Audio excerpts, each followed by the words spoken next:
What is going on, Jacks and Jills? This is the Weekend Rewind number 4. Sorry we are a little bit late. We decided to get some scheduling things put in place, get a format going. Once again, I am the host, Brooklyn the Black Lantern Vail, on on an okay day in Prince Edward Island. I think it was 0 last time I checked outside, but it's a good day. We got a 5-man panel here today. Got some returning guys as well as also some new faces. We're gonna be talking. Jack of all trivia shit and recapping the Showdown matches and just taking any questions that we have. This is meant to be a pretty laid back stream. So first up, joining me today, making his debut on the Weekend Rewind. That is, of course, the Cosmic Nightfury, Nico, Suave, Regoli. How are you doing, man? We are doing just fine. I'm here on the Rewind. The UFC on Fox is playing on my TV. What more could I ask for on a Saturday night? Awesome. And joining us today as well, he is, of course, the Big Booty Daddy, one of the founders of Jack of All Trivia. That is the villain, Haven Pendergast, as he slowly gets ready. How are you doing, man? I'm doing great, man. I'm happy to be here, ready to talk about all our thrilling matches that we did this past week, and, of course, this Showdown. Awesome. Also making his debut, he is the head runner of the comic book, movie, and TV trivia Showdown. That is the comic book lad himself, Gregory. How are you doing, man? I'm doing really good, mate. Excited to be here. I've been wanting to get in one of these for quite a while now, so pretty pumped, pretty excited, and so all the fans of this show are called the Jack and Jills. It was better than what I was going to go with. I was going to call them the Jack-Offs. So. Nope. The jackasses. And as well, the last but certainly not least, he is keeping his streak alive on active appearances on the Rewind. He refuses to call the fans Jack and Jills, but until they come up with a better name, that's what we're calling them. He is, of course, Caleb Mashed Potatoes. Caleb, how are we doing, man?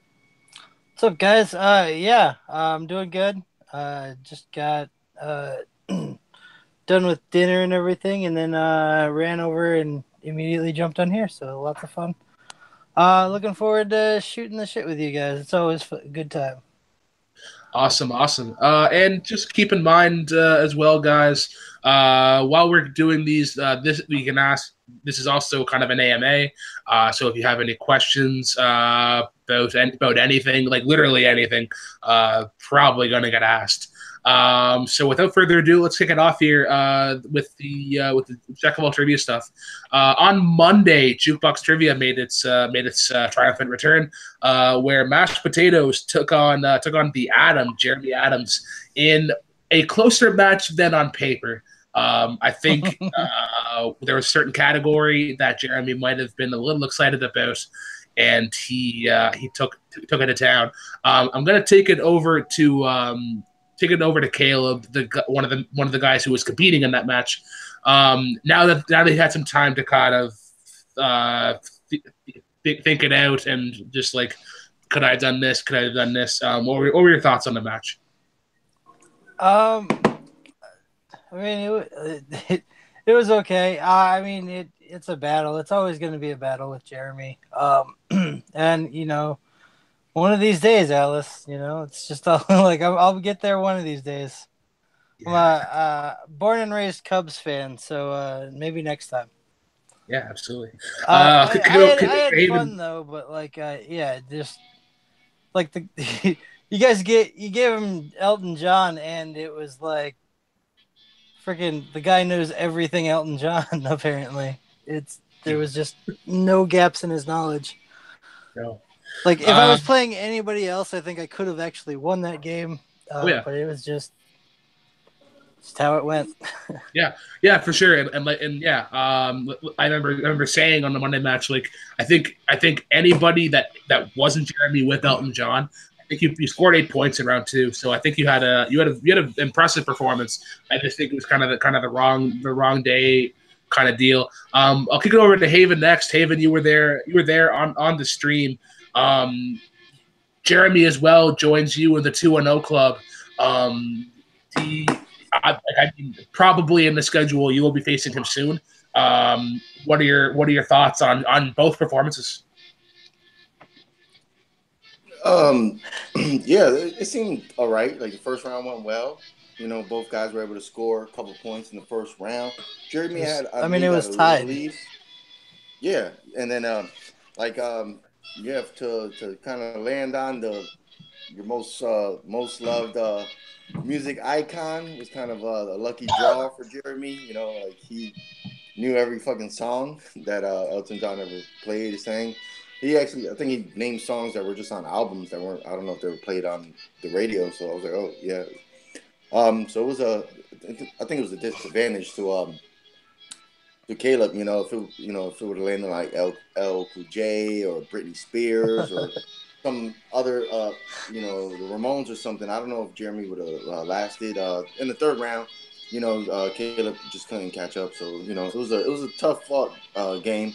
But like you said, it was I agree with you, Brooklyn, that it was it was closer than the match showed. Yeah.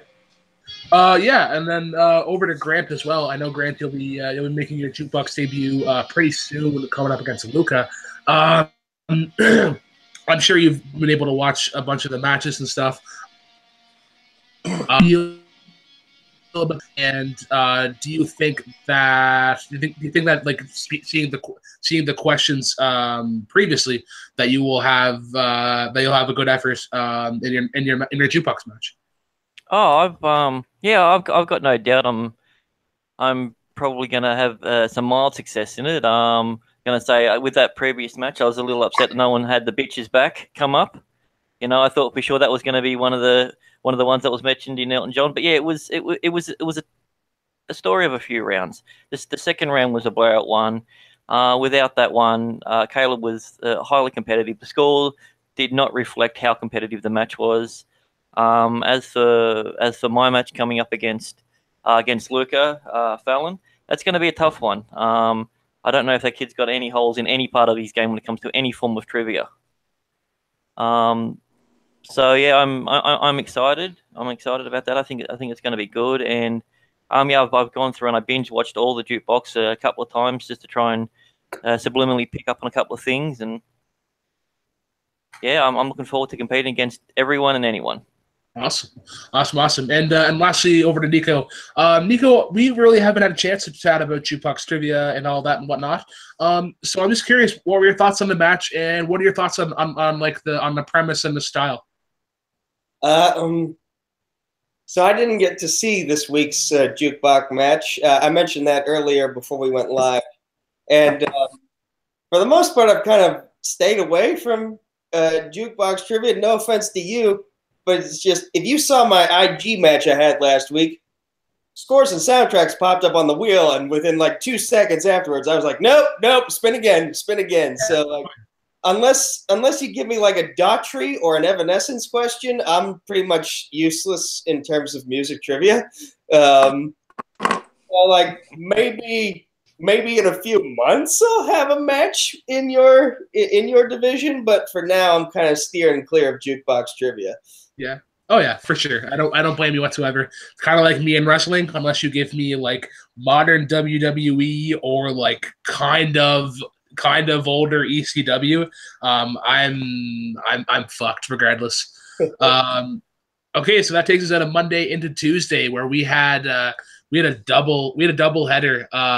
We had the 3-on-3 specialty tag team match. It was the Team NWO, consisting of Haven, Grant, and Caleb, versus the Team Not NWO of Dan, Skip Allen, Jeff Pickering, and Mr. Woodburn himself. I want to kick it over to Haven first. I know you were kind of the team captain that was unfortunately part of that loss. After some time to reflect, what were your thoughts on the match?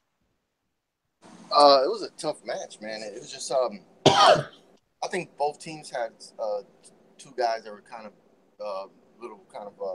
didn't have his overall knowledge like Grant did. Like Grant helped us tremendously score points, so I'm grateful for that. Once Christopher joined that team, I knew we were going to be in trouble because Christopher, he does get overly excited, about certain shit. His love for trivia, and sometimes I guess it rubs people the wrong way when he's on screen. But he's a hell of a fucking competitor. And Dan Skip Allen is also. So I kind of, I was looking at the deck, and I was like, yeah, I think we might be a little in trouble. But Grant fucking came through, man, and he was just scoring like a beast. So I thought that was fucking awesome. I contributed when I can. Man, I kind of wanted to win that match, but it is what it is. The 5-point question was a fair question, and we just didn't get it right, and we just weren't able to come back. So yeah, I will admit that 5-point question. Opening, wilding out, that's just fun. Yeah, I will admit that 5-point question was a bit of a doozy. I remember seeing it before the match. I was like, oh, I really hope somebody doesn't get that question. That's actually a good segue. We're going to take it over to Grant. How did it feel to kind of join the NWO? These guys seem to kind of get a lot of shit in the chat, and they have some dastardly ways. They're definitely the heel group of the league. But how did it feel to join? Well, we'll start off by saying I didn't join the NWO. I went in there to try and take down a common enemy, and it didn't work out. I'm Sons of Apocalypse. I'm a part of the Apocalypse. That's nothing's going to change about that. I was just helping out a couple of friends, trying to get Caleb a win and everything. But he got a little overzealous and jumped the gun on a couple of things. And I mean, I guess that happens when you're a teenager. So, but apart from that, I enjoyed the match. Yeah, it was a loss, but I thought it was I thought it was an enjoyable one. Woodburn really seemed to take it seriously, and he was happy for a win. So good on him for that. I got no issue with that. I don't know how the fuck it was, but Woodburn somehow both times we had the 3-on-3 matches, he's been on the winning team. So that's been that's pretty. Well, he knows his shit. He does know his shit, Yeah. Oh yeah, you're not saying he doesn't. Yeah, no doubt. I'm sorry, Grant. I think I cut you off. Was it something else you wanted to add? No, just to say that it was a one-time sort of thing. I don't jump into the whole kayfabe sort of thing about shitting on other people's factions. If I'm going to shit on someone, I'll shit on them individually. I think that's much more enjoyable to have someone that you dislike and go after them, just like I'm going to smash Jeremy, in a couple of days. Just throwing it out there. Yeah. But no, I think it was a fun, enjoyable match, and I think for whatever reason, even though it is a longer match, I think the 3-on-3 is where a lot of the fun in the league happens. Yeah, for sure. Other than a certain host fucking up a couple of questions, I think it went pretty well. I'm gonna kick it over to Nico. You're a fan of combat. You're a fan of competition. You shoot for the stars. What were your thoughts on the match? At times, it was hard for me to keep track of who was on what team and who was who. I'm not gonna lie there.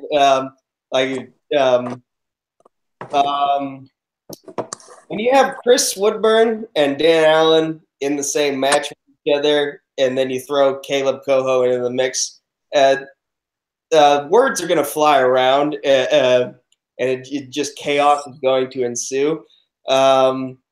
But I'm still amazed at how someone like Woodburn, someone like Dan, someone like Haven, someone like Grant can have all this knowledge under their belt and put on such a great, long, strenuous match. It's because I'm a part robot. That's why. Caleb, like you said, he's young. I'm also kind of young, so I understand. Sometimes emotion gets the better of you, and you don't think. You just jump for things. That's how I lost the IG match last week. Was I didn't take my time with that 3rd round question. I just jumped and went headfirst into the pool, and it cost me. And sometimes that seems to be what happens with Caleb a lot. I've noticed in his matches is sometimes he just won't think. He'll just feel and react, once he gets some more experience, he'll learn from it. Yeah. And lastly, but definitely not least, over to Caleb. You were hosting this one as well with me. At times, it was definitely a clusterfuck. You got 6 people trying to talk and trying to discuss things out. What were your thoughts on the match? I had a lot of fun. Sorry about my brother playing guitar in the background if it's coming through. Yeah, I had a lot of fun with that match. We were kind of cobbling it together, like, you know, like a half hour before probably the match was actually being made. But it was a lot of fun once we finally got down to it. I'm a big fan of when people get a little rowdy, especially when it's the NWO. You kind of expect things to get rowdy, so I had a lot of fun watching those guys play. Watching like all the shit talk was a lot of fun for me. Yeah, I mean, it just came down to the picking the wrong people for the certain categories in round 3. I mean, they easily could have thrown it back to the anti-Patriots or whatever their name was. No, the anti-Yankees. That was it. Yeah. They are Patriots. Never mind. But yeah, like I said, it easily could have gone back to them if Caleb had answered their 2-point question, and I don't know. It just didn't go their way, unfortunately. But it was a lot of fun. It was a lot more work than I expected, which is, you know, par for the course with when we try to do new things. Oh yeah, sure. Yeah, it was a good match, hard fought, and I had some fun. I got to ask some difficult questions that Haven probably wouldn't have approved of.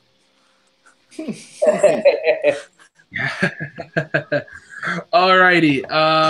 Okay, so that takes us into the part 2 of the doubleheader.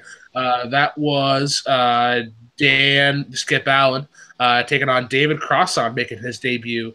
Let's take it over to Haven first. I just want to hear your thought. I want to hear your thoughts in general on this match. You were hosting this. I know you were kind of a part of getting David into this league. So yeah, let's take it away. It's always good, man, to get a new player in. It's to be honest, I know nobody's asked the questions yet, so I'm just gonna give a little behind the scenes stuff. We talk about it all the time. Just it's amazing, you know, just having all these people want to play. And sometimes, you know, you get messages during the day, like, you know, like, hey, man, what am I going to play next? Yo, hey, man, I haven't played, you know, in a month. And it's like, oh, shit. So scheduling matches. But, you know, here in Jack of All Trivia, you know, once we get a new player on board, I always try to fit him in first, you know, because we don't play that bullshit. Nobody's waiting 4 months to play a fucking match here. Unless, God forbid, we get like 500 players, because then that's going to be an ordeal. But, you know, it's the challenges of the unknown, man. But it was a good match. It was a fun match. You know, I was glad to have David play. You know, like I said, once we get a new competitor, you know, I try to work hard to make sure they get a match in, because I made that mistake before with some players we're going to talk about later in the Showdown, which I was. Yeah, it was a fun match. And Dan, like I said, he's a tough guy, and it was good just to see a new face on screen with David, you know, and he'll play again next month. So, you know, just getting new people in, man, it's exciting to me. It's always fun just hosting a match and asking questions and making sure the players have a good time and have a good match. So I thought it was great. Absolutely. And I think even David, in a losing effort, like, I know he lost on a not even tough questions, but just ones that he's kind of like, I kind of wish if I had more time, I probably would have gotten it. Like, I know he got stuck on the Guillermo del Toro question. But yeah, even still, I think he had fun. Over to Grant. I know, Grant, you're the #1 contender. You're going to be playing Jeremy fairly soon for the championship. What do you think with the new competitors coming in? Anyone in particular that you think is going to do well? Anyone else that you want to see? Well, basically, I just want to see as many as possible, and I'll give this time to give Haven his just due. The amount of times that I've seen him in other chats and other groups that we're a part of, always constantly trying to get people to come in, you know, building the league. He's I think he should change his name from the villain to the recruiter, because he seems to be doing that more than villainous things. So I'll give him props for that. That being said, at this stage, like, everyone's first match is going to be a little bit tenuous. You're either going to come through and do something really well, and then have to try and live up to the hype, or do something terrible and either go, well, do I want to keep doing this, or do I want to not? And I like the fact that there's so many new players. At the moment, I've only got my eyes on the bloke that's ahead of me. If people are targeting me, that's cool, and you know I'm always happy to have a match. But apart from that, Yuck, I mean, as long as the league's growing, I think that's good, because then we start having, you know, triple threats and tag team matches, and you know, like at one stage it'd be great to have like, you know, 20-30 men free for all just straight in movies. You know, I think with the league, once it gets bigger and bigger and bigger, we can do that, and as long as the recruiting keeps happening and the matches keep flowing, I think it's going to be great. Yeah. All right. Over to Caleb. I know you were hosting that match as well. I know they had like a big actor in Leo DiCaprio. I don't think he's ever been pulled, or he might have been pulled like maybe once or twice. I don't believe he's ever been pulled. That was a fresh one. Yeah, that I mean, like everybody else said, the round 2 kind of throws everybody for a loop the first time they play. Yeah. I think some of it was beginners' nerves or whatever, and some of it was just I don't know. Again, like, it's harder when it's a new name too. Like, you know, you don't have the experience of like somebody reminding you of movies. It was kind of strange though that they both decided to go with kind of like the deeper earlier cuts and then ran out really fast. He had like a lot of mainstream movies that like did not get said. Oh yeah, for sure. It was pretty surprising. Yeah, a little bit of advice that I would give to any competitors. I know if anyone has like declared it their strategy before, but anybody who's asked me, I always, and mind you, this doesn't work because this hasn't been proven to work because I've yet to get a win in Movie Trivia Showdown. But in round 2, every time I hear the actor, I just write down every single movie that I can think of, and I cross off every movie that's been said.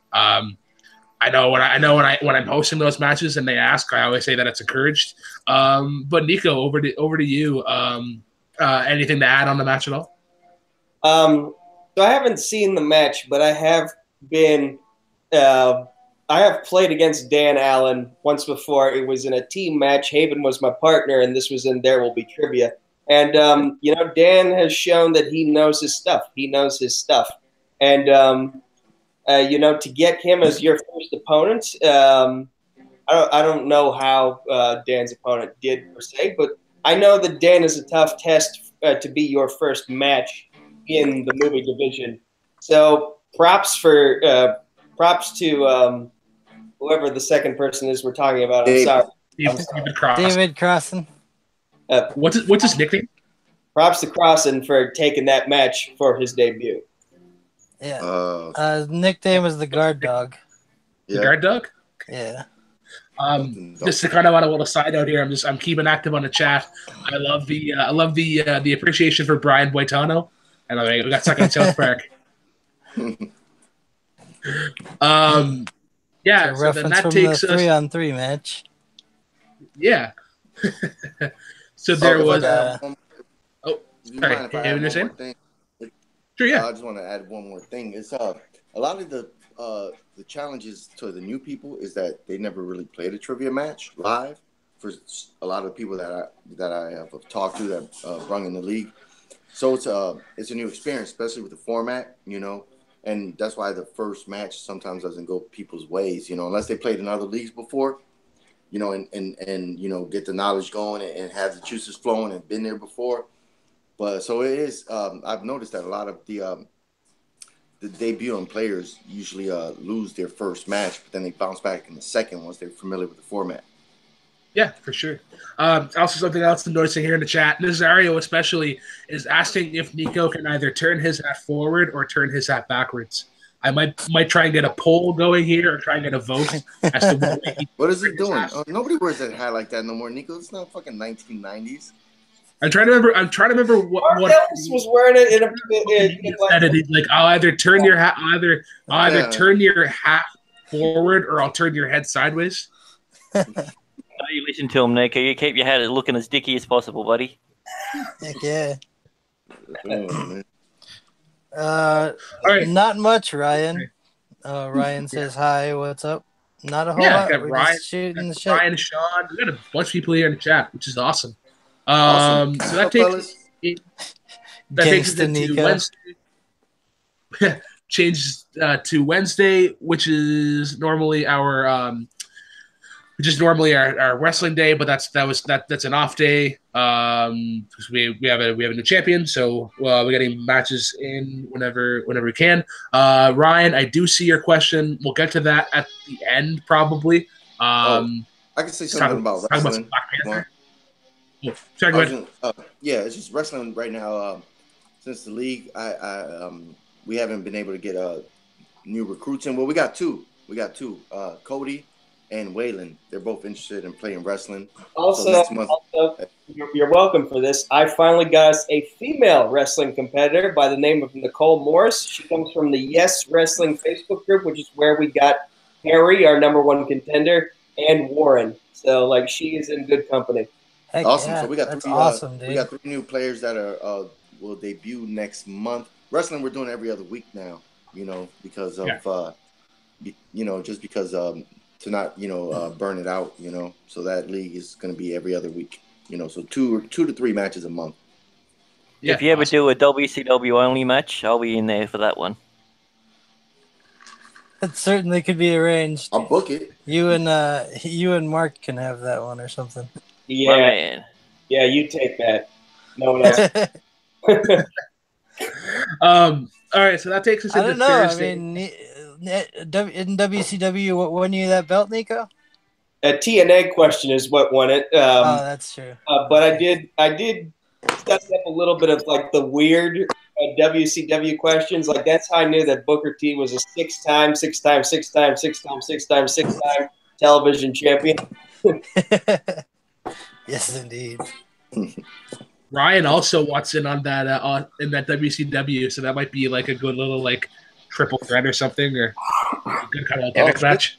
You already got 2 players. Yeah. Already. Okay. Nice. For sure. All right, so that takes us into Thursday, which is usually our Intergeekdom Day. I will let Caleb take the reins on this match. This is the Hunter taking on the King in a match that I enjoyed. It was fun. It was a good one. But Caleb, take it away. Yeah, this one was a lot of fun. It kind of went the best way that you could have foreseen it for both of the competitors.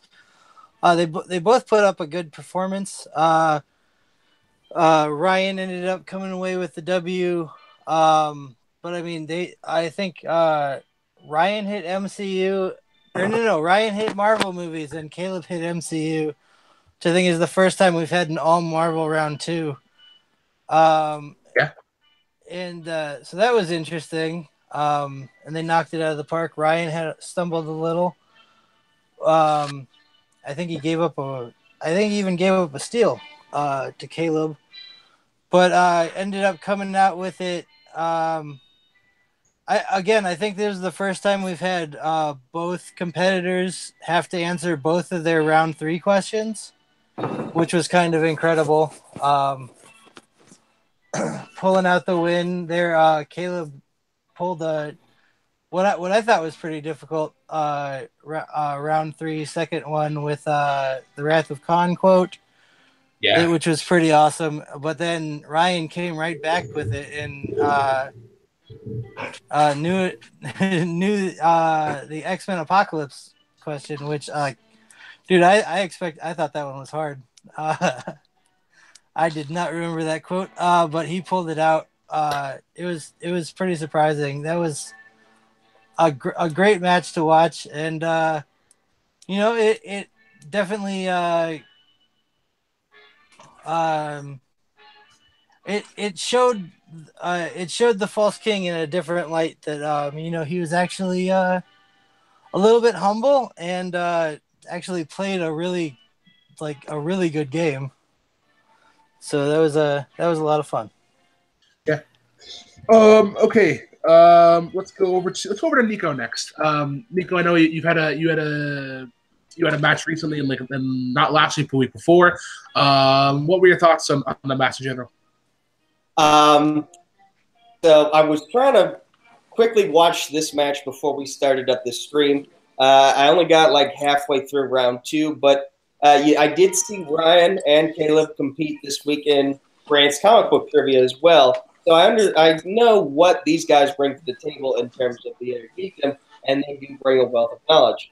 But as I saw in comic book trivia, Ryan, he seems to be better as the match goes on, whereas Caleb, he'll make some irrational decisions from time to time.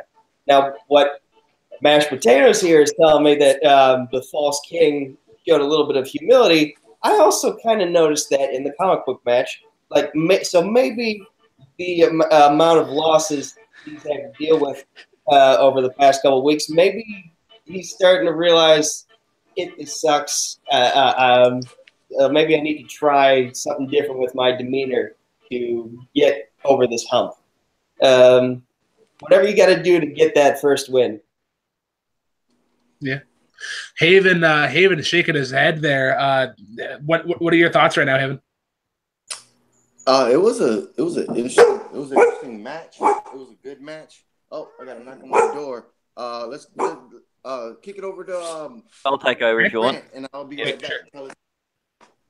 All right. Well, basically, my point of thing is, I agree with what you're just saying with Caleb having a bit more humility about it, but you got to understand one thing. He come in here with one goal in mind. He was going to market himself, and he did the perfect thing where every single person wanted a match with him. And now that he's had all those matches, he versed a lot of good people and he lost. He's now playing the real version of himself. If anyone's taken the time to know him, he's a nice kid. He's just really good at marketing. And that's what I think. And if you see him in the comic book league, I think that's where he's going to shine the most.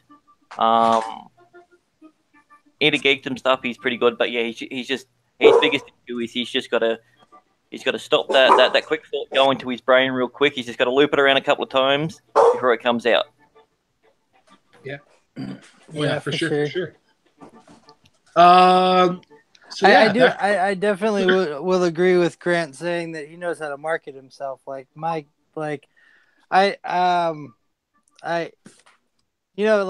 kayfabe a little bit here. That I'm a huge fan of watching every time the King is on screen, just because he you just love to hate him. His personality, off camera, he's a great kid. I've had a bunch of conversations with him, and he's super fun.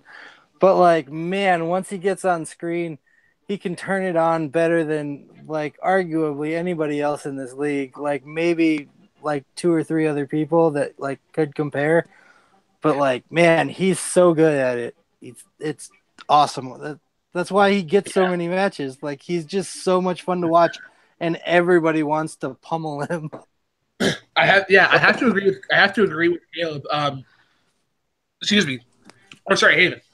Your thoughts? No. It was a good. They were both debuting, I believe. I wish Caleb would have told me he was going to play in a IG match, a week in advance. I could have try to help him, study questions, because he's my brother in the NWO. I know a lot of people, they always keep him in his mouth because they're hating, because he's just a young, cocky kid, and that's why he's in the NWO, that's why he's in the elite.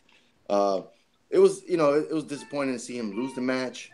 But Ryan, Ryan's a good competitor, but I'm gonna have to play him one of these days in movies to shut his ass up. Because the villain is gonna play more matches. I already got 2 guys. They challenged me private message. They want to play the villain because they know that's a ratings grab, and the NWO is strong. And Caleb, like I said, he's a great competitor, man, and I love the kid. He's playing tough. He loses matches, but he doesn't get discouraged. You know, like some guys, they lose 2 matches. Like, well, I'm not gonna trash talk anybody. You know, like last week. You know, I don't want people to feel like, you know, picking on them, but you know, some guys, you know, they play like 2 matches and lose and be like, oh, I might retire and shit. It's like, come on, man, you got balls, man, the fuck up, retired already. Like, losses. I mean, like, look at me. It took me what? I had 3 losses. No, I'm not talking about you. No. But like, I had 3 losses in movie. I had 3 losses in movie trivia, and then I had a loss in wrestling, and I think that was it. And then I finally got my win in trivia Bloodsport. Something that I have something concocting in the works here. I'm just waiting for the stew to thicken, if you know what I mean. But yeah, back over to Master Tatum's comment on how the King is exciting. I have to agree. Like, he brings in views. And the example that I go back to is his Inagita match against Robert. Like, the day that that match went live, the people that we had on that video and the chat was just raving. So the guy will definitely put on the heel for sure, but he brings the views. For sure. So before we get into the Schmodown, Ryan asks the question about Black Panther and our thoughts. But I know Grant is looking to do a later. So I have one question that predetermines my next question. Oh, you can say whatever you want. Doesn't matter if it's repeated at a later date, mate. If you got something, answer as honestly as you want, mate. It's not going to affect what I do. So has everybody seen the movie? Yes. I've seen it. But before we get to that, Brooklyn, you want to talk about the Grants League since he's a guest? Yeah, for sure. Grant making his debut here on the Rewind. He of course runs the comic book movie TV trivia Showdown. That's a great league. Bunch of people competed in it. I competed in it myself with a record of 1-1.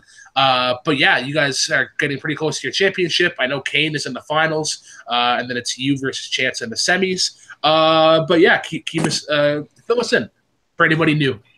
All right, well, we're going back to sort of a backward segue to what you're saying before about people losing. I mean, you have a look at how Kane's record was in other leagues. He had some bad ones and he had some terrible ones. He's now 3-0 and he's fighting for the title in another league because he didn't give up, put his nose to the grindstone, and he went for it. The beauty is that bitch has been writing questions for the last 2 months for other leagues that are so close to it. So of course he's winning matches now. That's exactly right. That's what you got to do. That's how you learn. Pretty well. Yeah. So this week we had 7 debuting players, and we have a winner on the panel here today. I'll just let you try and guess which one it is. Oh, he's waving.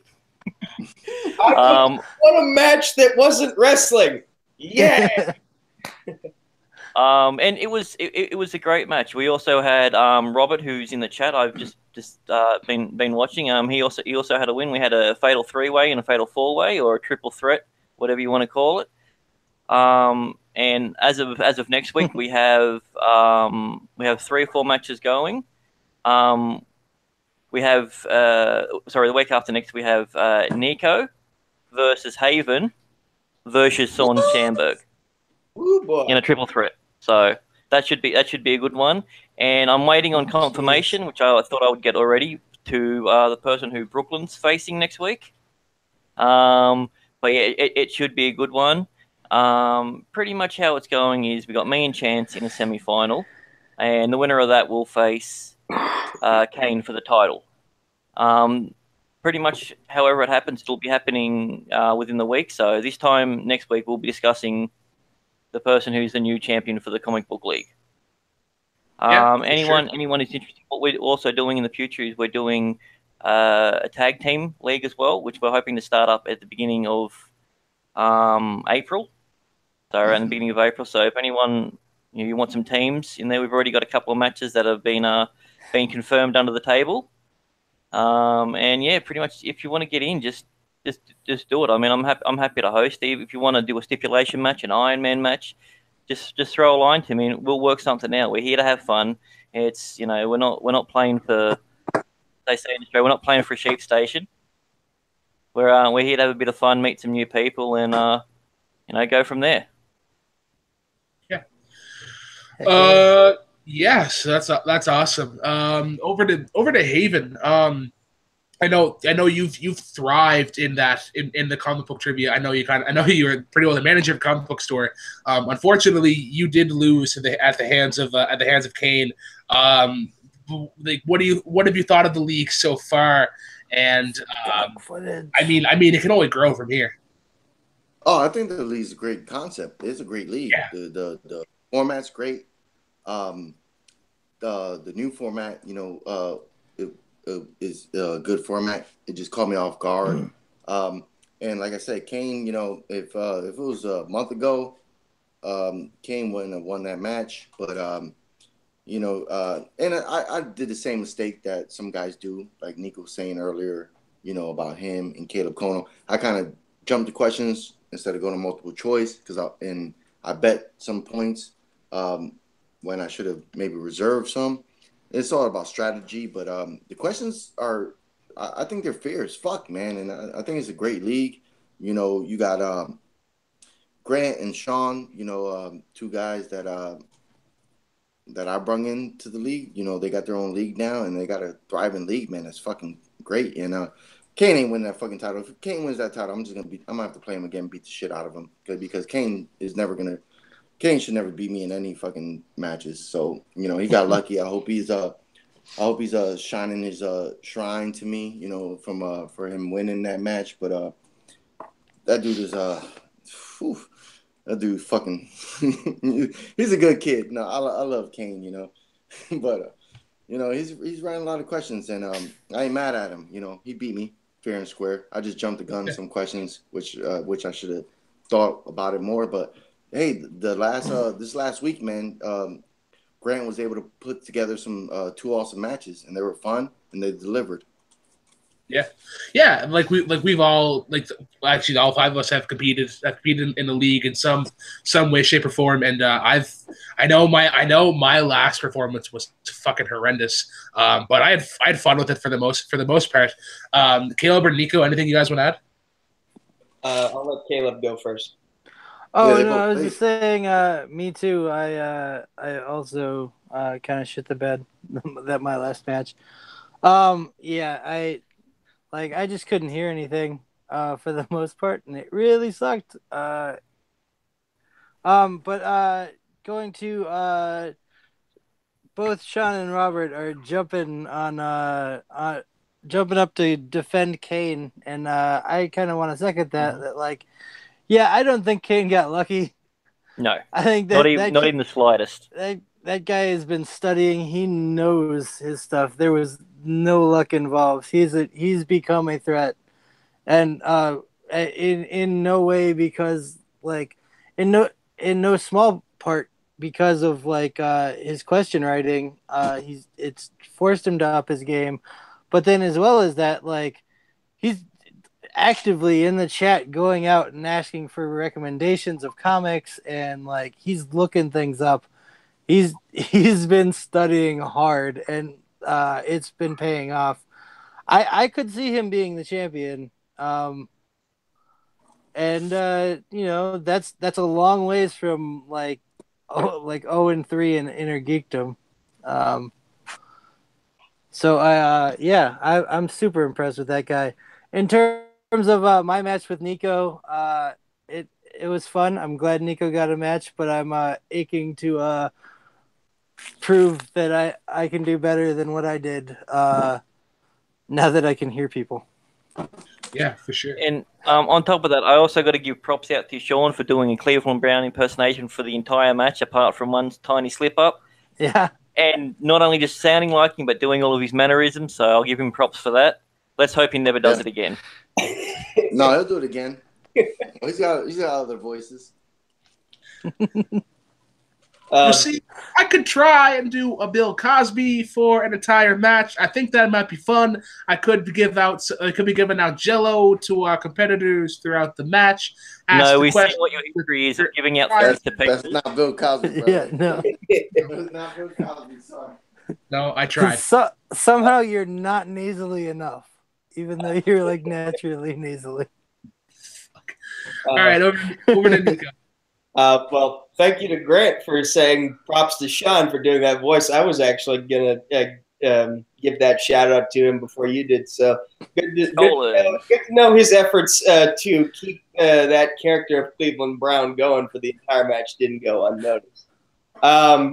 In terms of this weekend comic book trivia, I did not even. I wasn't even sure if I wanted to be in that match when I signed up, and then I just said, "The hell with it, I'll do it." I've got nothing else to do tonight other than I hosted a WTS match, which will air next week, I believe. And so I was just like, "The hell with it, I'll see where this goes." And it paid off for me. It paid off greatly for me in more ways than one. Like, not only did I managed to win the match I was in, but if you look at the other two matches that in that league that we had this week, I have the highest score. Like Robert Parker, he got 14 points. Ryan Permerson, I think he got 13 points. I somehow got 17 points. Like that is a first for me, not just winning a match that wasn't a wrestling or MMA match, but I got a higher score than Robert Parker, who seems to win at every single league he enters. So I'm gonna. Unless he's playing Grant. I'm gonna carry that chip on my shoulder for quite a long time, and I look forward to having my next match with Haven and Sean.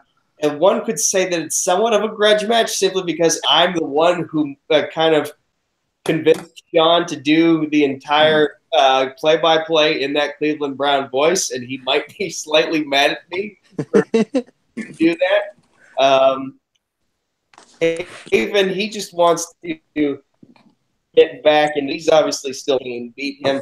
After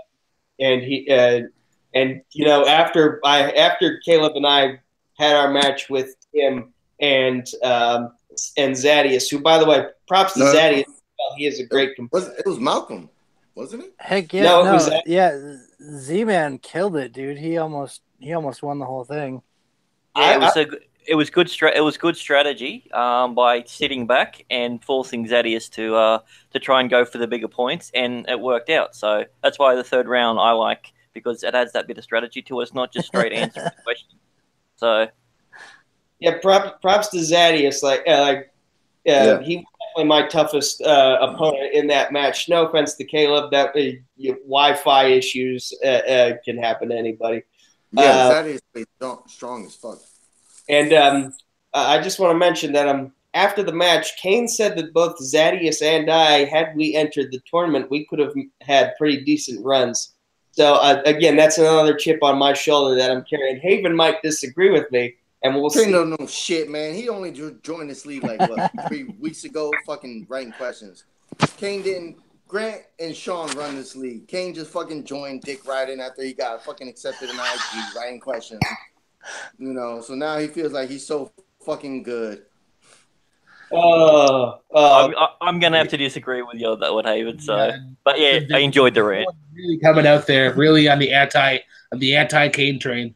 In future, don't sugarcoat it so much. Tell us how you feel.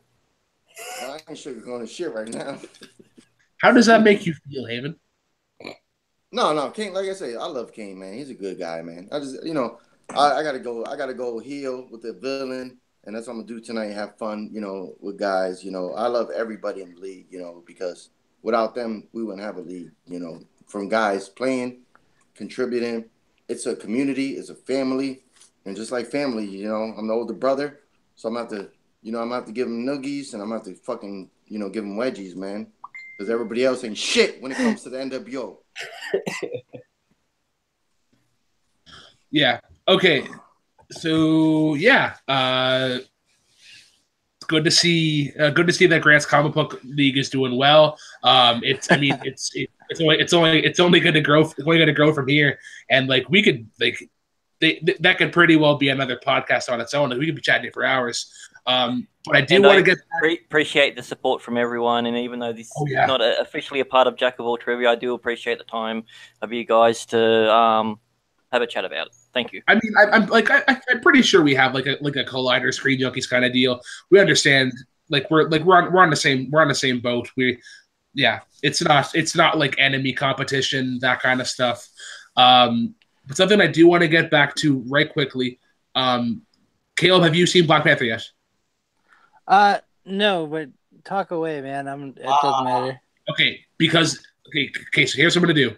I'm gonna go individually to each person, because I know on this topic alone we could chat for at least an hour and a half about the movie. So I'm gonna go to you. I am going to ask you. I'm gonna get you to give me a sentence. Give me a sentence about what you like about the movie, and give me a sentence about what you don't like about the movie. So, for instance, for me, about Black Panther, I liked the. Oh, also, might get into spoiler territory here. Try not to, but if you do get into it, try to announce it. For me, I loved the tribal culture part of it. When Baku stealed the show, what I didn't like about it, CGI heavy at times, and the villain to hero relationship seemed really familiar. Like what didn't feel unique at all.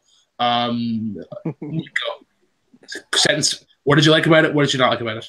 I liked everything, but I have the same gripe as you. Like, there's this one little the villain hero relationship fits that one little trope that's been kind of familiar in MCU content recently. And if anyone is wondering, what am I talking about in terms of familiarity? What is Brooklyn talking about in terms of familiarity? You can just PM me and I'll let you know what I'm thinking about here. But basically, I like everything. It's just there's this one little piece of familiarity involving the hero villain dynamic that I don't want the MCU to get too wrapped up in that in their next couple of movies. Yeah. Haven, what did you like about it? What did you not like about it? I like the world building that it did. It stayed in the whole movie stayed in 2 locations. And I like that they spent time just really showing us that world, because they showed us other places before in the MCU. So I really appreciate that they took time to build a world that we got used to, and now it's familiar and we know the culture. The thing I would say I didn't like is just it's Marvel's formula. They got a formula, they're sticking to it, and it's the same thing. It's like the hero and the villain are almost basically the same when it comes to power sets.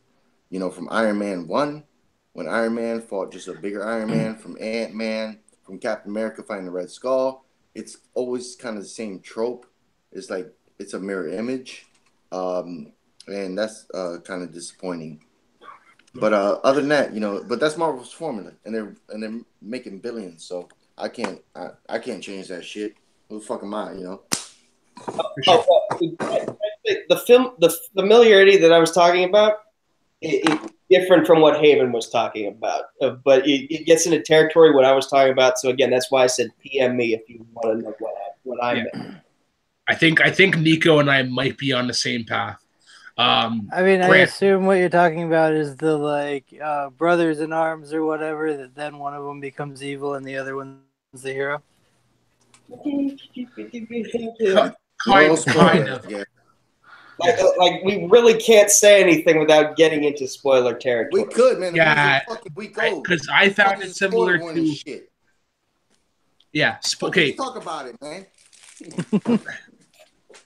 I don't want to talk about it a whole lot because we could go on about this for an hour and a half, and then this stream gets 4 hours, and then Sue's texting me, "Why are you still up?" And Grant, what did you like about it? What did you not like about it? It was a very pretty movie.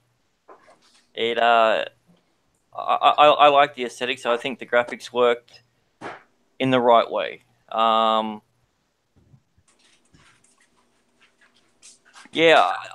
Overall, there's a lot that I didn't like about the movie. But I think I'm just going to put it down to one big thing. I think within its whole world building, major inconsistencies with from one scene to the next when it comes to how the world is built, how the world functions, everything about it. And what are those? I mean, the 2013 version of me probably enjoyed that. I can't wait for a damn Daniel reference in Infinity Wars. I thought that was great. Nico, don't. I forgot that was a meme until after. Yeah, well, I live on the internet, so that sort of stuff is just like, I saw it, and it was literally the only time, apart from one other time, where I've taken my front of my forehead and smashed it into the back of the chair in front of me. I think Michael B. Jordan looked good ripped as well. I think he's a very believable bloke. I wouldn't want to fight him. Yeah, in Fan Four Stick, I reckon I could have kicked his ass, but not in this. For sure. Robert, I do see your comment in the chat here that if we're going to talk about Black Panther, do a 3-hour thing.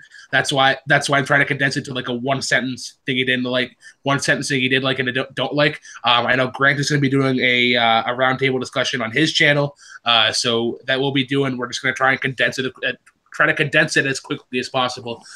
Caleb, anything you wanted to add? I mean, that's what you guys have said is pretty much what I expected of the movie, which is why I didn't run out and go see it. I haven't been like super impressed with the MCU lately, and like Black Panther was a big part of that in Civil War. Like I thought he looked like the CGI looked pretty terrible, and so I expected that gripe from it. And then I don't know. I was excited about a few things to do with Black Panther, but I know that some of them only were minor parts and some of them didn't show up at all. So I don't know. What you guys said isn't gonna change whether I go watch it or anything. I'm still gonna like eventually see it, but it's just not like the highest thing on my list. Yeah. Well, that being said, the negative that I said about it, I've still seen it 3 times. Yeah. I've seen it twice. Yeah, I've only seen it the once. I would go see it more, but don't waste your money on the 3D conversion. Yeah. No, the 3D version is not necessary at all. I mistakenly bought a 3D ticket, and it's redundant. It's pointless. Anyways, enough with Black Panther. On to movie trivia showdown. The whole reason why we're all here, if this channel didn't exist, this show wouldn't be going on right now. We wouldn't have people in the chat. We wouldn't have the panel. We wouldn't have this and all. So the matches this week we had a team match on Tuesday, and then, of course, singles match on Friday. The team match was Team Superhero News taking on Team Box Office Breakdown. I want to give my opinion right quick. I'm going to be harsh about this. It was a fucking 2-on-1 handicap match. It was not fun for me. There was some cringe-worthy stuff. It really felt like on Box Office Breakdown, the gentleman, I can't remember his name right now, it was just kind of his effort. I don't really think that the female in that group was even really trying. And she was just trying to do these funny answers and that. And it just didn't work for me. Over to Caleb. What are your thoughts on the match? And did it kind of grind you the wrong way as it did similar to me? Go ahead and jump over because I was trying to find the names of the people on there too. Cool. Let's go to Grant. Okay. So here we go when it comes to this. You're right. It wasn't, to call it a team match would be an overstatement. It was not a team match. It was, I didn't want to call it a handicap match. It was we'll go with a handicap match. I get the idea of trying to do the whole cutesy sort of answers and that sort of thing, like, oh, Mark, I like your hat, I think your jacket's cute, that sort of stuff. As someone who really loves trivia, it's like your spot has just been wasted with anyone from any of our leagues, could have been in there. Even I'll put it this way, I don't think we could have gone any worse. With 3 questions, 3 questions that was answered from it. It was just like, I didn't enjoy it from that. That being said, the other team I thought played great. There's a lot of knowledge on that team that I can see, and I think they're a team to look out for. Yeah. Over to Nico. What are your thoughts? So I'm going to be a little more sympathetic to Box Office Breakdown, simply because, if you remember the first match that the Schmodown had this season, it was Rachel Cushing, JTE, Mike Kalinowski. And we've heard it said over and over again that the bright lights get the best of them. And Mike Kalinowski, in the first match of the season, he played like utter trash. So, like, sometimes the moment of being there gets the better of you. And it was said heavily in the build-up to this particular match, Box Office Breakdown versus Superhero News, that all four of the competitors were major fans of the Schmodown. And so the way I see it, it's just like one team really just rose to the occasion, and the other team kind of got caught up in the moment and wasn't able to put their best foot forward. Like you heard the female competitor on Box Office Breakdown say in her post-match interview, she said that that she could remember at least one question where she was like, "I know the answer, but I'm like blanking all of a sudden." So like these are new competitors, so like the first time under those lights, it's going to be hit or miss depending on who you look at.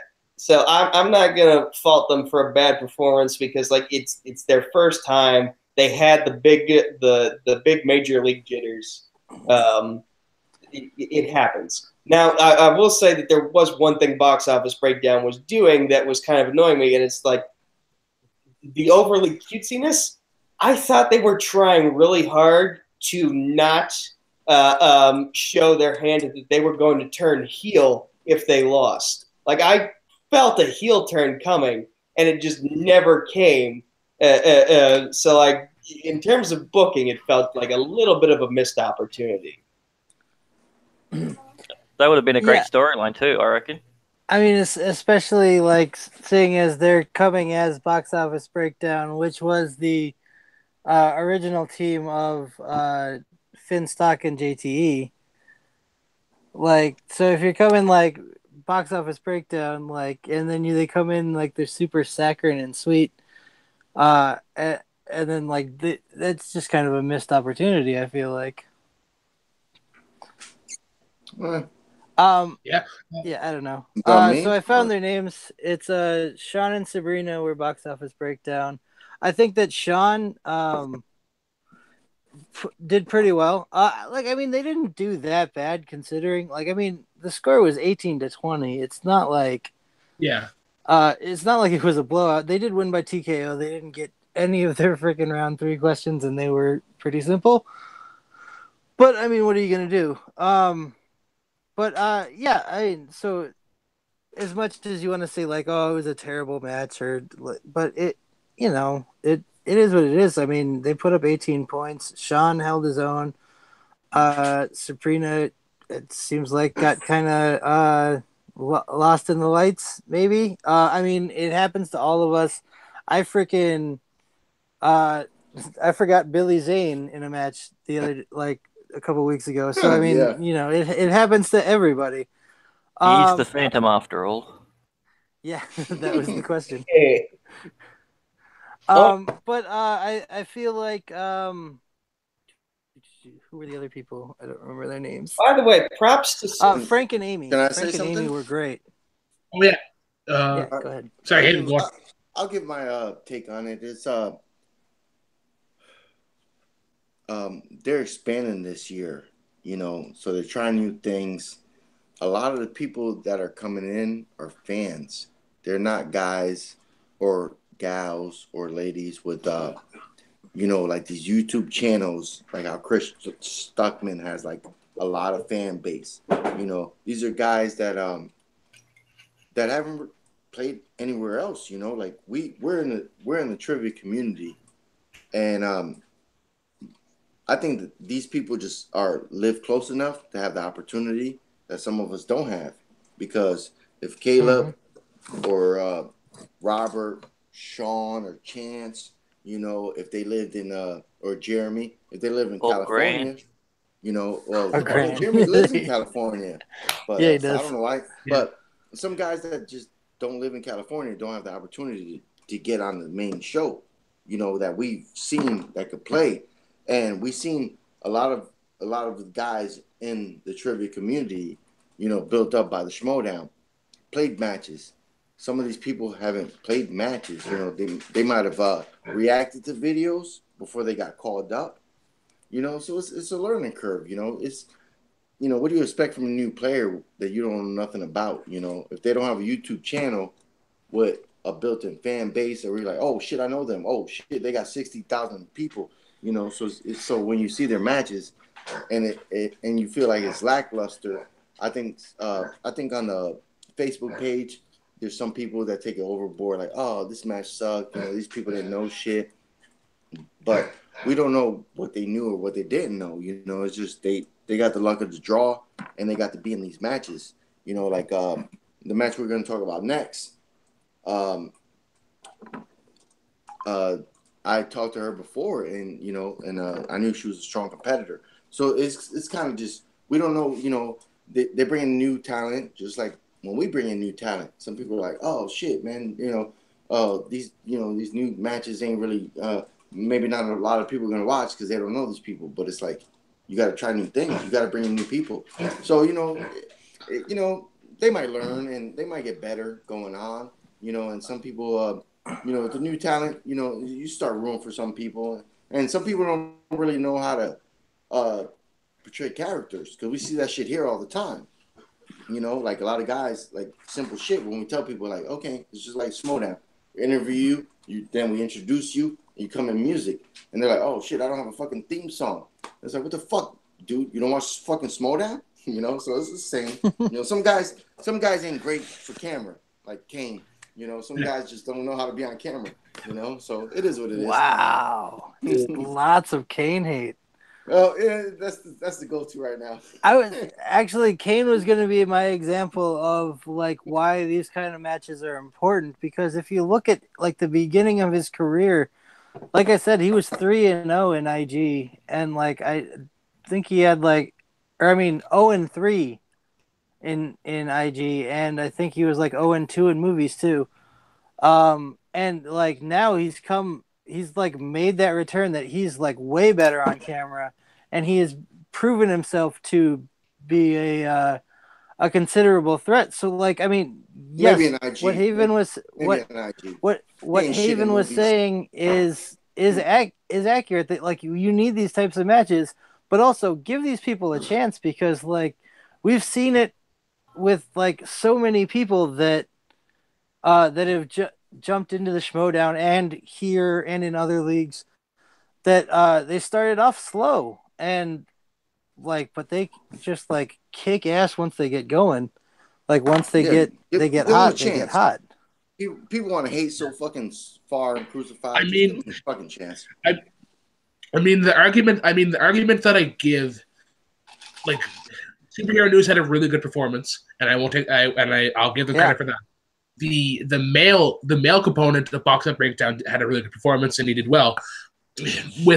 I can't believe, for me, that what's her name from Box Up Breakdown like gave it her all, because like I understand in her post match interview she was like, oh yeah, I miss that Spielberg question, but there wasn't like, I didn't see any frustration in round one. It was kind of like, oh yeah, like Jon Favreau is a good director or something, but she always wrote something like that. So like, to me, it gave off the vibe of like, I don't know if it was like she just didn't care, or if she just didn't want to be there, or if she wasn't like, she was just kind of half-assing it. But to me, it was that one component that drew the match down. Superhero News did really well, and one half of Box Out Breakdown did really well, but it was just that. In fairness to the answer she was putting on the board, though, our own Alex Warden, he has like a philosophy of, if you don't know the answer, at least put something memorable on the board so you can get a laugh out of it. And she was at least putting that's what I do. on the board that got people talking. That's what I do. But now the committee told me ain't no jokes are not allowed anymore. So Dear diary. All right. It's going to burp here a second. Pardon me. Also, props. That's the Ricky Haysberg approach. Props to superhero news for calling out team action after. Heck yeah. Like, that takes a lot of balls. Heck yeah, it does. Yeah. Okay, so that takes us on to the match that actually happened yesterday. That was actually somebody who was going to compete in our league, but then she got called up to the big leagues. Janine the Machine, LC. I don't think anybody actually knows her last name. Taking on the returning Bonnie Somerville, and for me personally, I think just aside from maybe just some early Bonnie Somerville rust, this is a really good match, like promo wise and trivia wise. There's some shit talk going in the first round. I mean, Janine and Jay Washington are a great duo, like great manager player duo. A good match overall. Let's take it over to Grant first. What were your thoughts on the match? All right. Well, I was very invested in this one. As assume most of us are, Nico especially. I've been talking to Janine for a while and everything, and I didn't even pay attention to who was in there, and I went looked on there, said, "Who's playing tonight?" Holy shit, Janine's on there! So got all excited, started to do me recording and everything, and I had to cut me recording because I found that the majority of the time I was screaming with excitement in it, and I think she is exactly what that leg needs at the moment, because the sugar sweet, I'm being nice and everything like that. To me, that comes across fake. If someone's coming out there and acting like a complete bitch, it's more believable. Not saying that she was, but I'm saying that swagger that she brought, I loved it. And when they got the thing, and especially that there's that one little thing when at the end of the match when she says walk, and it was just that little smirk that she gave, and it was perfect. It was a perfect moment. Round 3, round 3 was, let's just pretend round 3 didn't really happen, and it was round 1, round 2, and then the bonus round. Yeah, because that was the exciting thing about it. And I was chatting to her while I was watching it and everything, and she was like, "Oh, John Voight, he's going to be the death of me," sort of thing. But that being said, our previous internet friendship aside, I enjoyed the match. It wasn't a high scoring match. It was very entertaining for what it was. A lot of the questions that I found were in there were easier than I thought. Then there was a couple of ones where I thought, "Oh shit, that's a pretty deep sort of question." I found the questions in this match a lot harder overall than in the previous match, the tag team match. And as I said to her, I said, because this is your very first match and your very first victory, I will do something nice for her. And I made her a little so that's awesome. Sent it to her straight afterwards. So she was pretty happy with that. So and she said it's her first piece of fan art. And so as I said, it was coming across as someone who, because being so international, knowing someone who's on something that I've been watching for a while was a huge deal, especially when I knew them before they were on there. So that's what it was. So sure, heck yeah. Yeah, over to Haven next. I know Haven, you're a big fan of Janine. You were trying to get her on there before she got called up. But yeah, your thoughts on the match? Like obviously you got to be tickled pink to see Janine playing in the Showdown. Oh fuck yeah, man! I'm not mad at her at all, man. Like, I'm so proud of her, man. From seeing her and Taylor, Taylor is another person that I met. Taylor Robinson. Through the Schmodown Love. And, she joined the league, our league. And I was like, oh, shit, we got a new person that nobody else got. It just, the timing wasn't right when I was trying to figure out opponents because, and I was trying to do the same thing as Schmodown. Like, if you have a new female come in, you put them up against a female. And it just didn't work out. And it, that's why now when I get people in the league, new people, I try to book them in a match because, we all love the Schmodown. you know, we're here because of Christian and Mark Ellis and their vision. And I'm so fucking proud of them, man. Like Taylor's gonna play in a five-way next week, I believe. So it's just amazing, man, to see people that you met through the Showdown, through Facebook. You talk to them, you try to set them a match, which no other league was able to do besides the Showdown. The Showdown got them, and they're the best, you know. So Janine, and for her to get the win, you know, it's fucking amazing. You know, it's like, oh shit. Yeah. Like I kind of wish I could have. When I was talking to her, I should have gun hold a match, but you know, I was trying to find the right opponent for her, you know, so she wouldn't feel like intimidated or anything. And I love her character, and she's with Jay Washington, which is a great mouthpiece. You know. Like, and I forgot to say, props to Jay for coming out of surgery.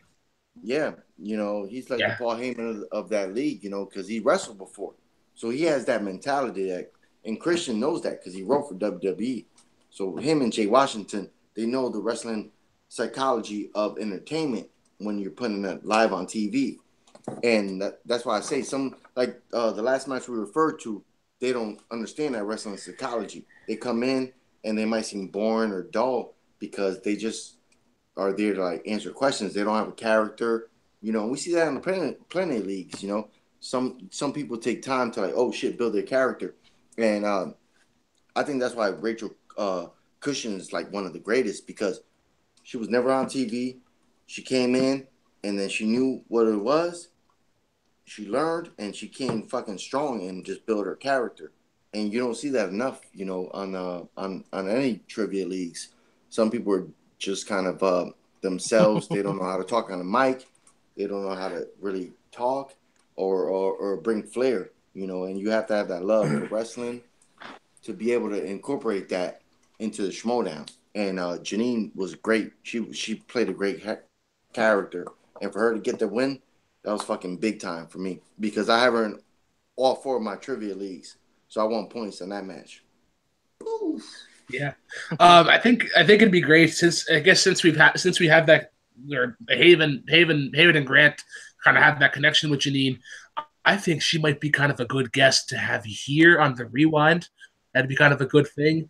Maybe I can hook that up. I was gonna say talk to Nico about that. Nico had her in his team, so. Yeah, I tried to message Robert Montano of Late to the Party, like just because I know with Take 3 and shit with their reactor summits they have guests, they have like Showdown people here and on that and whatnot, and like for me as somebody who kind of like accidentally created the show, as for something. I can't fucking talk today. I can never talk any other day. When I want the show to grow, or while I want the show to grow, I think it'd be good to have some like to start out with some lower schmo people, and just I want to maybe kind of get some their thoughts on the whole thing. See what their thoughts on the family are. So yeah, if we could get like Janine or Taylor or somebody, I think that'd be awesome. I mean, yeah, I think all of us on this panel are at least like Facebook friends and have met both Taylor and Janine before. I have not. Like I go all the way back to the Fan React League with them. Like we played matches together and stuff. They're great. I love those guys. They're awesome. So yeah, yep. I would love to have them on this show. Like they were supposed to be on a movie match, but we just never got it scheduled. So we'd love to get any of the schmoes, but especially them. That would be awesome to get them on, just to do a little chat. I know. For me personally, like my long-term goal, like when this happens, life will be complete if I can get Mark Ellis to compete on a jukebox trivia thing. That's my last long-term goal. Over to Nico. What were your thoughts on the match? I know you're good with promo, so to see these two more so promo-heavy competitors, what did you think? Well, first, let me just state for the record, for those who don't know, a few days before Janine officially announced on the Schmodown Facebook page that she was going to be competing in the season, like I wasn't sure whether or not like she had been signed or not. So I was like, I approached her like early January. She didn't get back to me until like a few weeks later, and I asked, "Hey, do you still have interest in competing in like the fan leagues in Jack of All Trivia, which was Schmo Bros at the time?" And I said, and she said, "Absolutely, yes, I do." And I said, "Awesome. I might as well try to recruit you to my team before Haven tries to get you to the NWO. Do you want to join Kappa?" And she said, "Yes." So she is technically a member of Omega Kappa with myself, Jen, Aaron, and Jessica. But we're very happy to have her representing us, even though she won't mention us on screen. We're very happy to have her representing us in the big leagues. So props to her. And now you mentioned promos. I am a promo guy, or at least I like to consider myself one. And the way Janine just carried herself on screen, her swagger was brilliant. Like there was confidence in everything she did.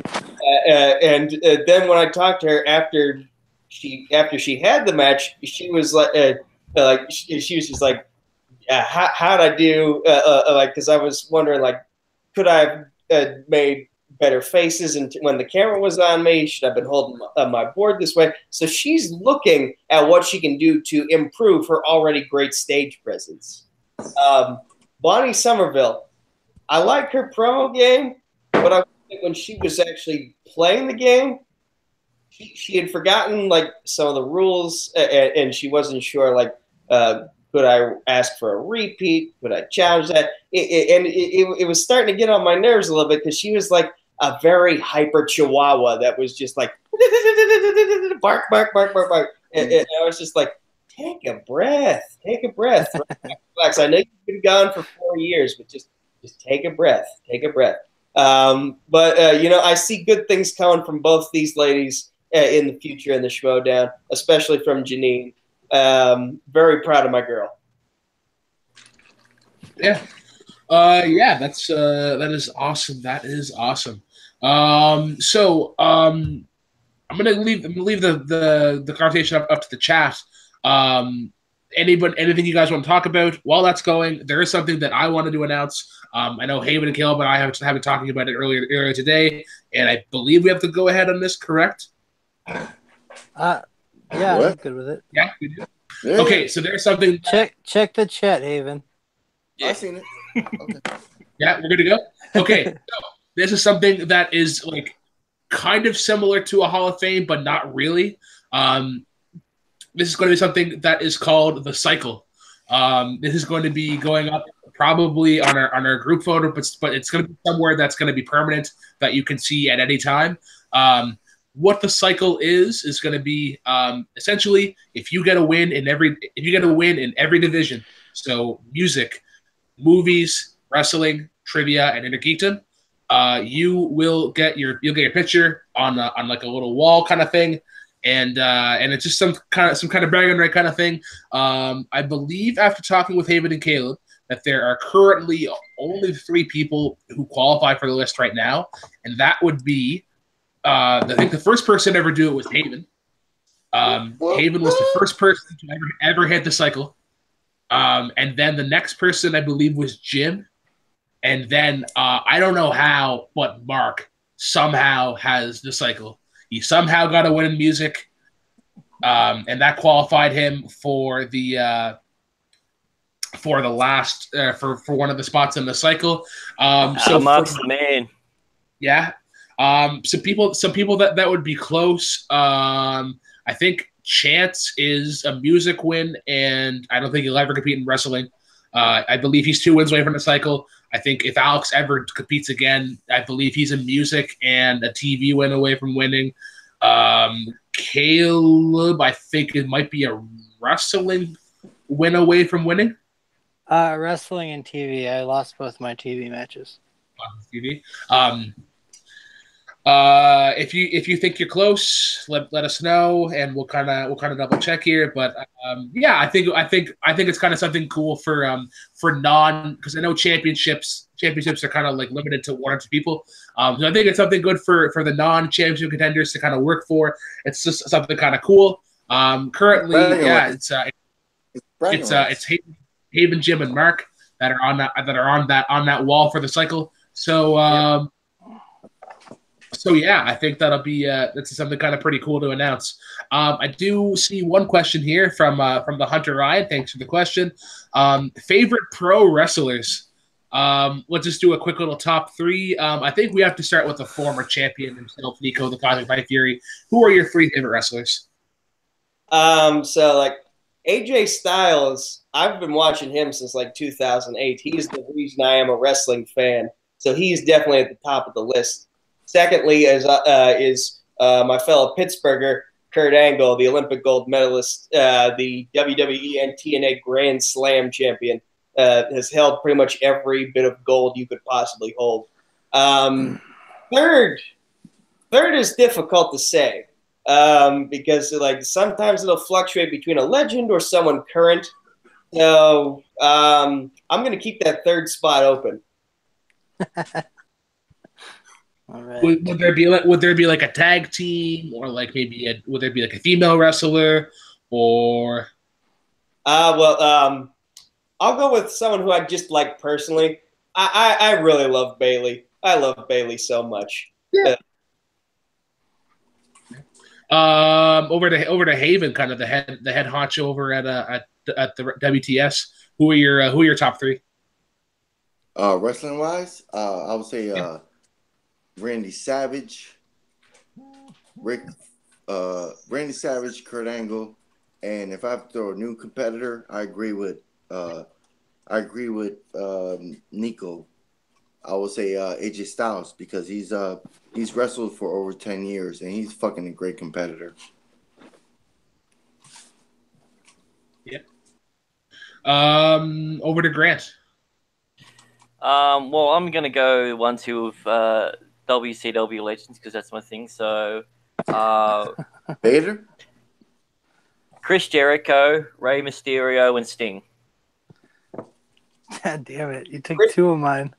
Chris Mysterio. Chris Jericho. Yeah, if you want to pick the best luchador, that's a good list. And you can never go wrong with Chris Jericho. Like everything he does in every era he's in, he manages to somehow find his way into the upper mid-card and main event scene. Like he's just an evolutionary genius when it comes to wrestling. Absolutely, he sells all the time. I was either going to do that or do 3 aliases of Randy Orton. I thought, no, I'll go with the proper answer. Brooklyn, who's next? Caleb, who are your top three? I'll go big, medium, and small just because that's fun. Let's go with The Undertaker because, the dude's a legend. And, I always enjoy watching him. Like, the dude never breaks character, and it's always fun. And then medium... I was gonna say Chris Jericho, but I guess I'll go with Stone Cold just because, he's the reason I started watching wrestling. Started sneaking it behind my parents' back because we weren't allowed to watch violent things. But so Stone Cold, definitely, and then Rey Mysterio, like he's always fun to watch. The dude's just like. I think luchadors is probably like the most fun like kind of wrestling you can watch, and that guy just explode it was so freaking awesome seeing him back in the Royal Rumble. He's one of the greatest in my opinion. Yeah. Before I get to my top three, I can't believe Robert Parker gave his top three. I didn't think Robert was a wrestling fan at all. Edge, Randy Orton, and Kane. Why does he not compete? Edge, Randy Orton, and Kane. Yeah, he's fucking WWE mark. Because you're really gonna hate my list, Haven. So the first person that kind of like attracted me into wrestling was Rey Mysterio for sure. I just liked his style. Secondly was Edge.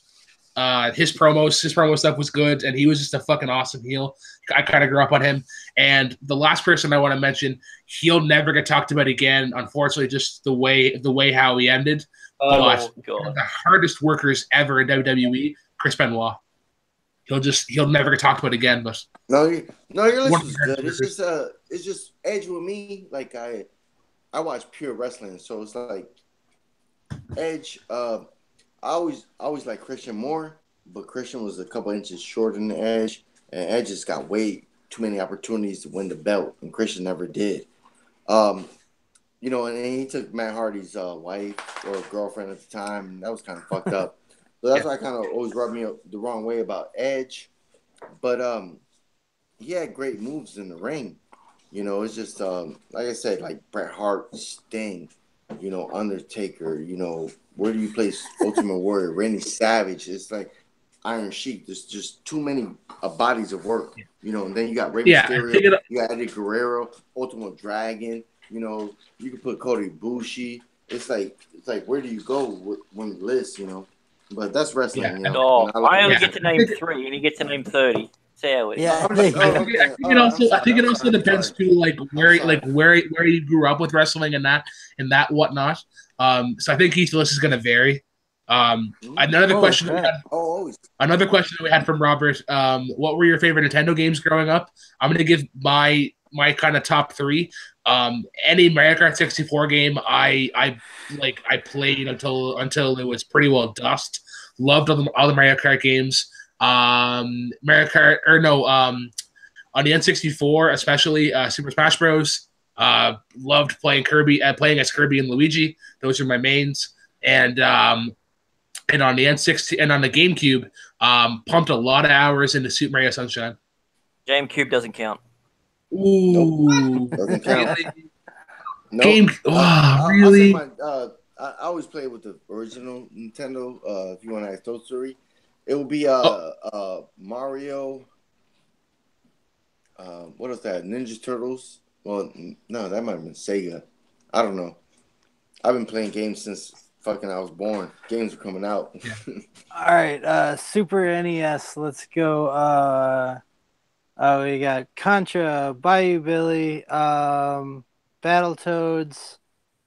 That was a good one. And let's go Final Fantasy 3. Metron, right? Metroid. Metroid was good. Was on that.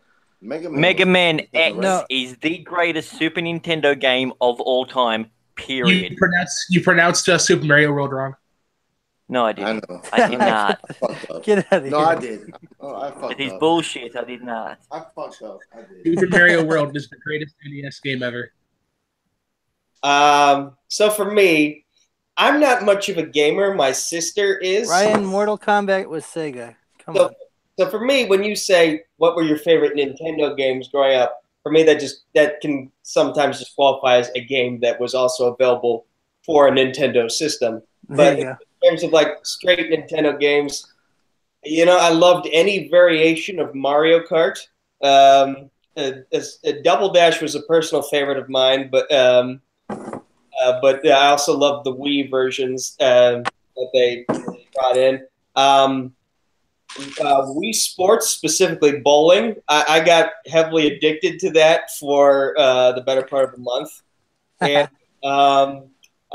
Mario Party was also a favorite of mine. Oh, don't start with that. No, I got too many memories about that. You were addicted to that Mario Party and the golf or the Wii Sports too. Oh yeah, for sure. Oh, I didn't think it was possible to stand for 16 hours pretending to throw a frisbee, but I managed to do it consecutively. Yep. All the time. Yeah. I'm going to address something that Ryan said, Ninja Turtles. That was okay. The freaking Friendly Fire killed that game, though. It was impossible, so hard to win. Because you just, beat the crap out of your teammate. Same with Battletoads. Battletoads was terrible for that, too. You just ended up killing each other. It's a fake 3D platform style thing, so it made it really hard to determine who was directly in front of you and who wasn't. Yeah. Okay, so we have another question here from Hashtagger. I'm not sure who you are, but welcome to the stream. Favorite welcome back, UFC Hashtagger. A sneaky motherfucker. So my top 3 UFC fighters, and I will admit I'm not the biggest UFC person, so my list might be pretty shallow. GSP number 1, Frank Mir number 2, and then Matt the Terra Serra number 3. I gotta go to Nico. He pretty well created the MMMTS league. Don't say I'm wrong, Nico. You've only got 3 correct answers. So George St. Pierre was one of my earliest favorites. At one point, my Taekwondo instructor even said, I watch you spar and you kind of remind me of him. Had I not taken so many breaks from training because of college, I'd probably still be at that level. Demetrius Johnson, the current UFC flyweight champion, you can never go wrong with him. Despite being so small, he took Dominic Cruz all 5 rounds, and he just improves so much every time you see him. I am really curious to know how that bantamweight championship match with Cruz would have gone had he not also been still working full time while he was preparing for that fight. Number 3, that's a hard one. Because the game is always changing. So someone you might think is great one day could change the next. So I'll go for right now with the current strawweight champion who shocked the world literally as we were doing the very first MMA TS match, Rose Namajunas. I've been following her since her first fight. I was in Invicta FC. I was a big fan of her fiance, Pat Barry. Haven is like, why won't this kid shut up?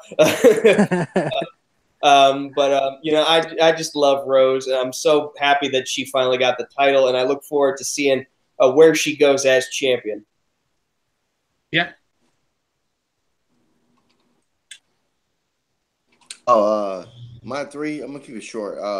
Since I don't really know UFC, I know they do a lot of shows, and the numbers up to the hundreds, 200s, and 60. I'm gonna go with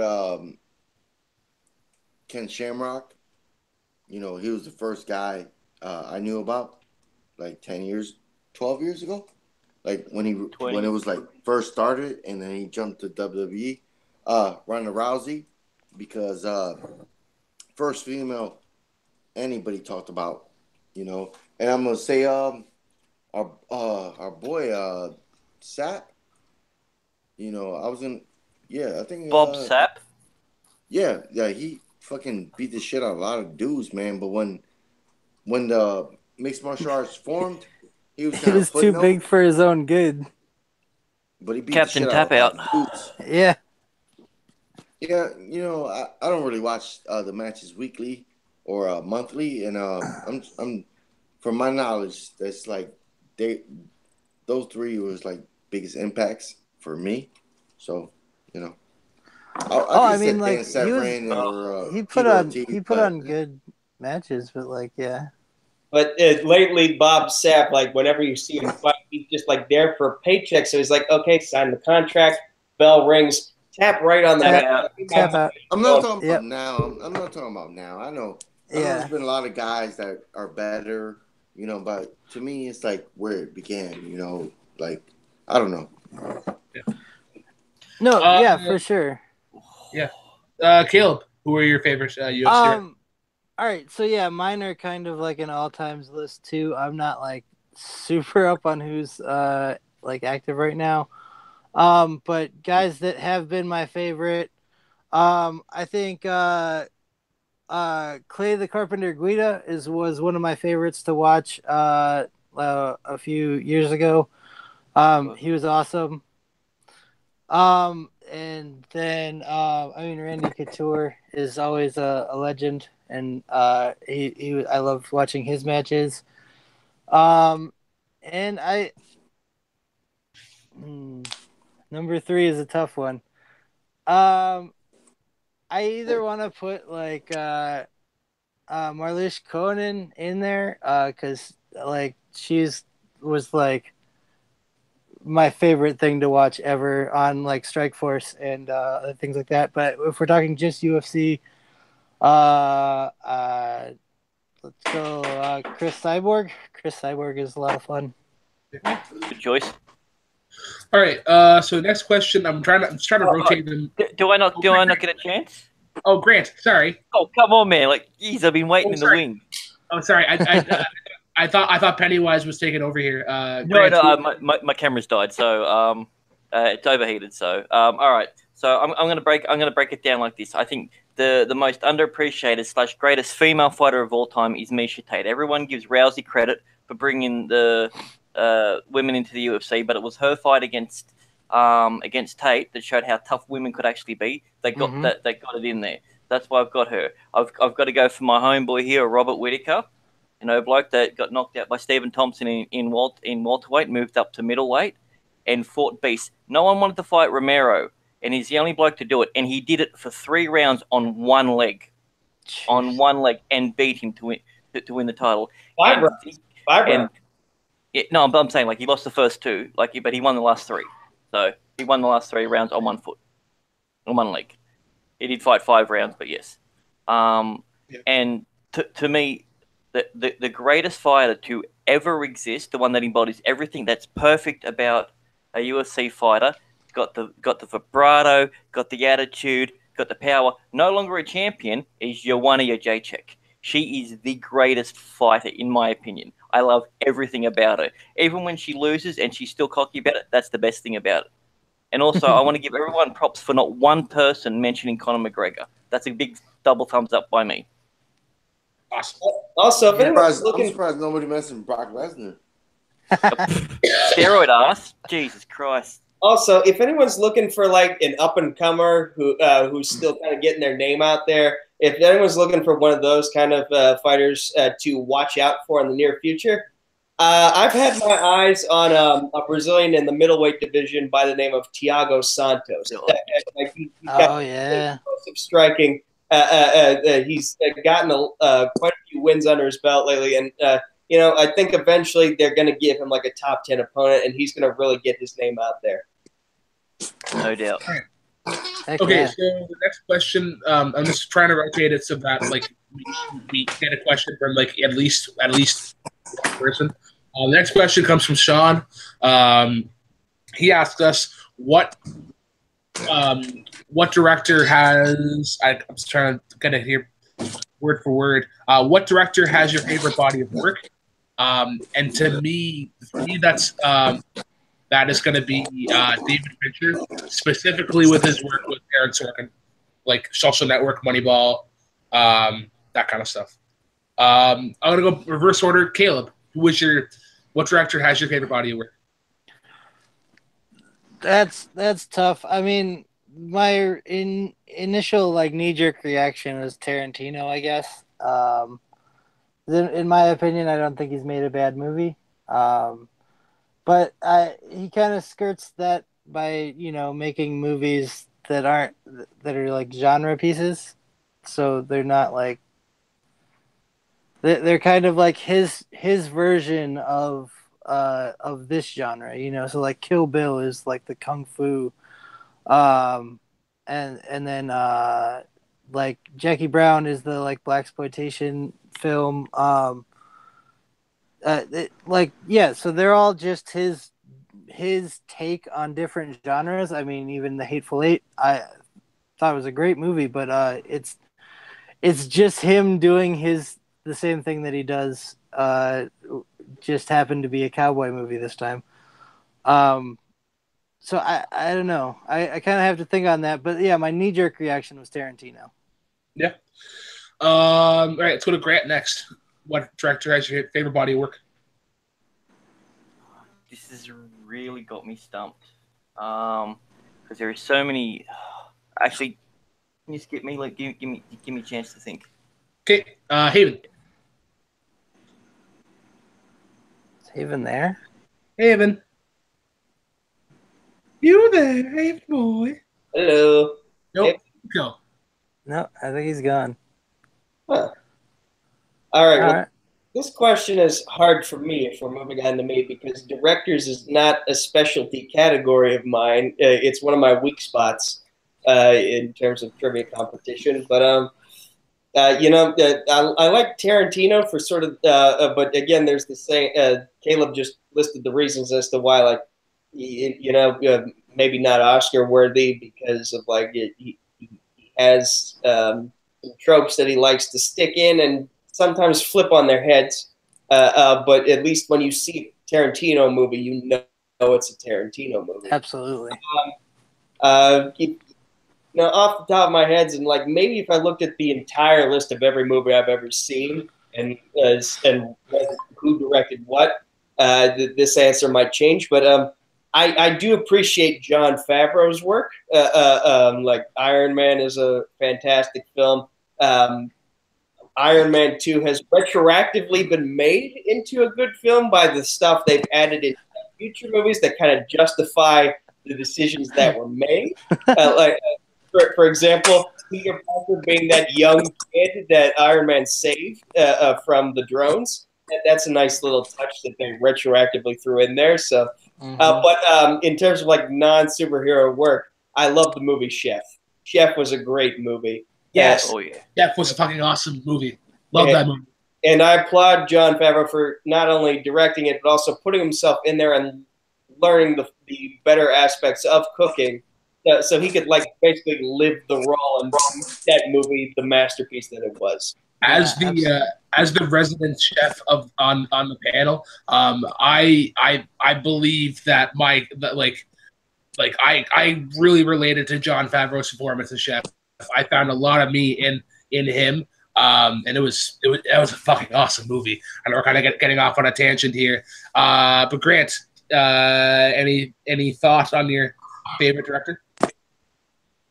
All right. I'm gonna go with a classic director, Stanley Kramer. Okay. He did Inherent the Wind, and let's just say he challenged what was. Okay, everyone talks about edgy films now. You know, they're challenging the thing like, Guess Who's Coming to Dinner? Back in the day, which I'm pretty sure was only a TV movie about a woman bringing a black man to dinner, and Inherit the Wind. Yeah, exactly. And I think On the Beach did also. I can't even think of the other one.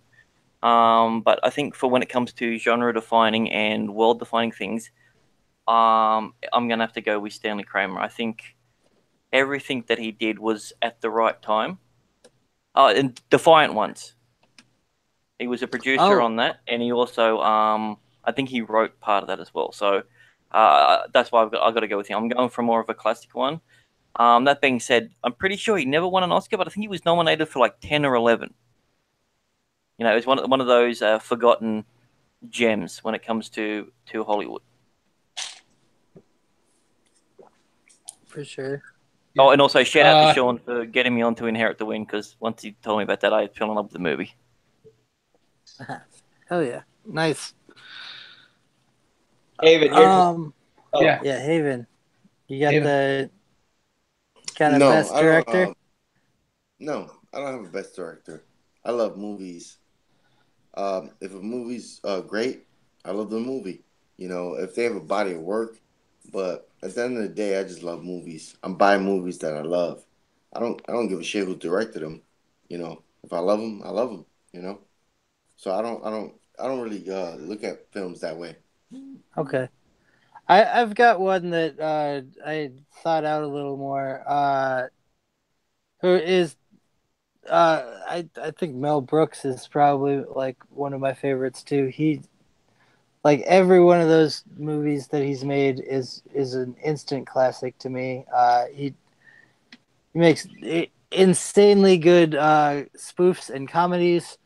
Even the stuff that's not parody is incredibly smart and like quick-witted. Just the way he writes and the style of his comedy and everything is brilliant. I have never seen a Mel Brooks movie that I didn't love. Not just like, but love. Dracula Dead and Loving It? I still love that movie. Oh, you did? Okay. Yeah. I understand why other people didn't like it, but I loved it. Freaking Leslie Nielsen as Dracula is a freaking genius. On paper, I'm already buying the DVD. Oh, yeah. Before I even hear it. Okay, so I'm going to cut it here for submitted questions. We'll still get to all the questions that are asked, but hashtaggers who should play New Batgirl, that'll be the last question that we get to, because I know there's a couple more here that I want to get to as well. What was the question? Hashtaggers who should play New Batgirl, that'll be the last question that we do. But there's one from Subrath here that I want to get to. I think Ryan had one more, and maybe Shauna one more, but I'm not sure. So Subrath's question that he asked. Also, good to see Subrath back. I feel like he's just kind of been popping in and out. So his question is... Busy being engaged. Yeah, busy being... Yeah, who the fuck gets married? Right? It's a trap. 24. So his question is, other than Stone Cold and Vince McMahon feud, what would be your choice of the best WWE feuds? I'm going to answer that one right quickly, and I think for me, it's Undertaker versus Shawn Michaels, WrestleMania 25. Even though it's like those two, WrestleMania 25, 26. So not since WWE's called WWE, so you can actually go back to WWF. Oh yeah, for sure. Any Yeah. Let's go to Grant first. The breakup of Rock and Sock. When they went, I loved them together, and then when they were fighting afterwards, that for me that was,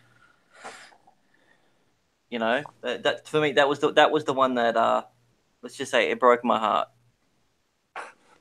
So because I love them too, I love them together. Most people don't, but I did. Yeah. Hayden. I'm gonna say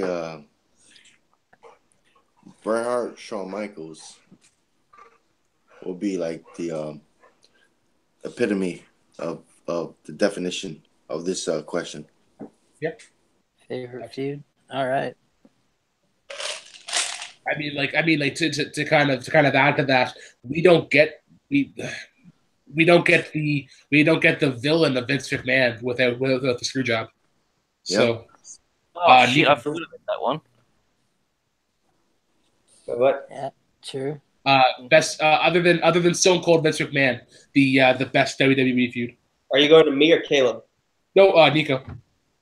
So I'm gonna actually champion two feuds that nobody really talks about enough. These were both nominated for Slammy Awards in the years they happened in.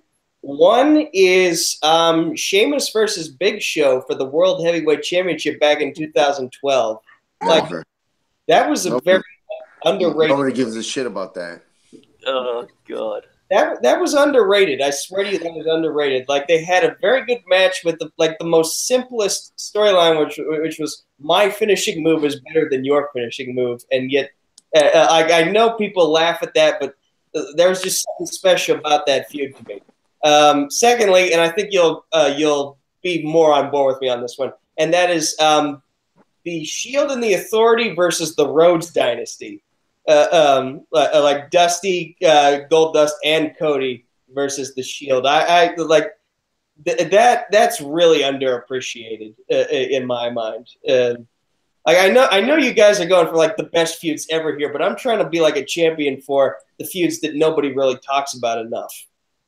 So I'm approaching this question a little differently, and I feel like these that are nobody feuds. gives a shit about, man. What the fuck are you talking about, bro? You talking about WWE shit, and you should have said an AJ Styles match, and I would be like, oh, okay, but let him have his opinion, man. What the hell? AJ versus Cena is definitely one of the best feuds ever. I'm just saying, like, here are these two feuds that nobody talks about that I think like maybe people should talk about a little bit more. I don't know. I thought my answer was worse than Nico, so. There you go. Oh shit! I just thought of an even better one. Oh, I'm an idiot. Grant, what was the one you were thinking about? WWF versus WCW. The oh dear. There you go. Yeah, the greatest rivalry of all time. Company feud. Hell yeah. He's lying. He's lying. Yeah. Caleb, what were your thoughts? I've got two that were near and dear to my heart, I guess. Freaking Eddie Guerrero and Rey Mysterio when they broke up and he turned like the worst person ever was an amazing feud. I feel like, and one that was just like fun to watch, even though I never really cared for him like at this period of time. I think one that was a lot of fun just to watch was freaking John Cena and Kurt Angle. Like they had so much like on-screen chemistry, pretending to hate each other, and like the freaking like stupid rap battle that they did that one time was freaking hilarious. Yeah, so those are my top two feuds. All right. Oh, something else I want to mention. It's not a question, but I know it is. There is proof. Robert did post it somewhere. Robert wants a wrestling match. Let that be known.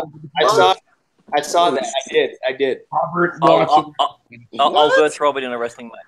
Let it be known to the masses. I'll put it out now. I challenge Robert to a wrestling match. You can check that. Robert wants a wrestling match. I'll book that.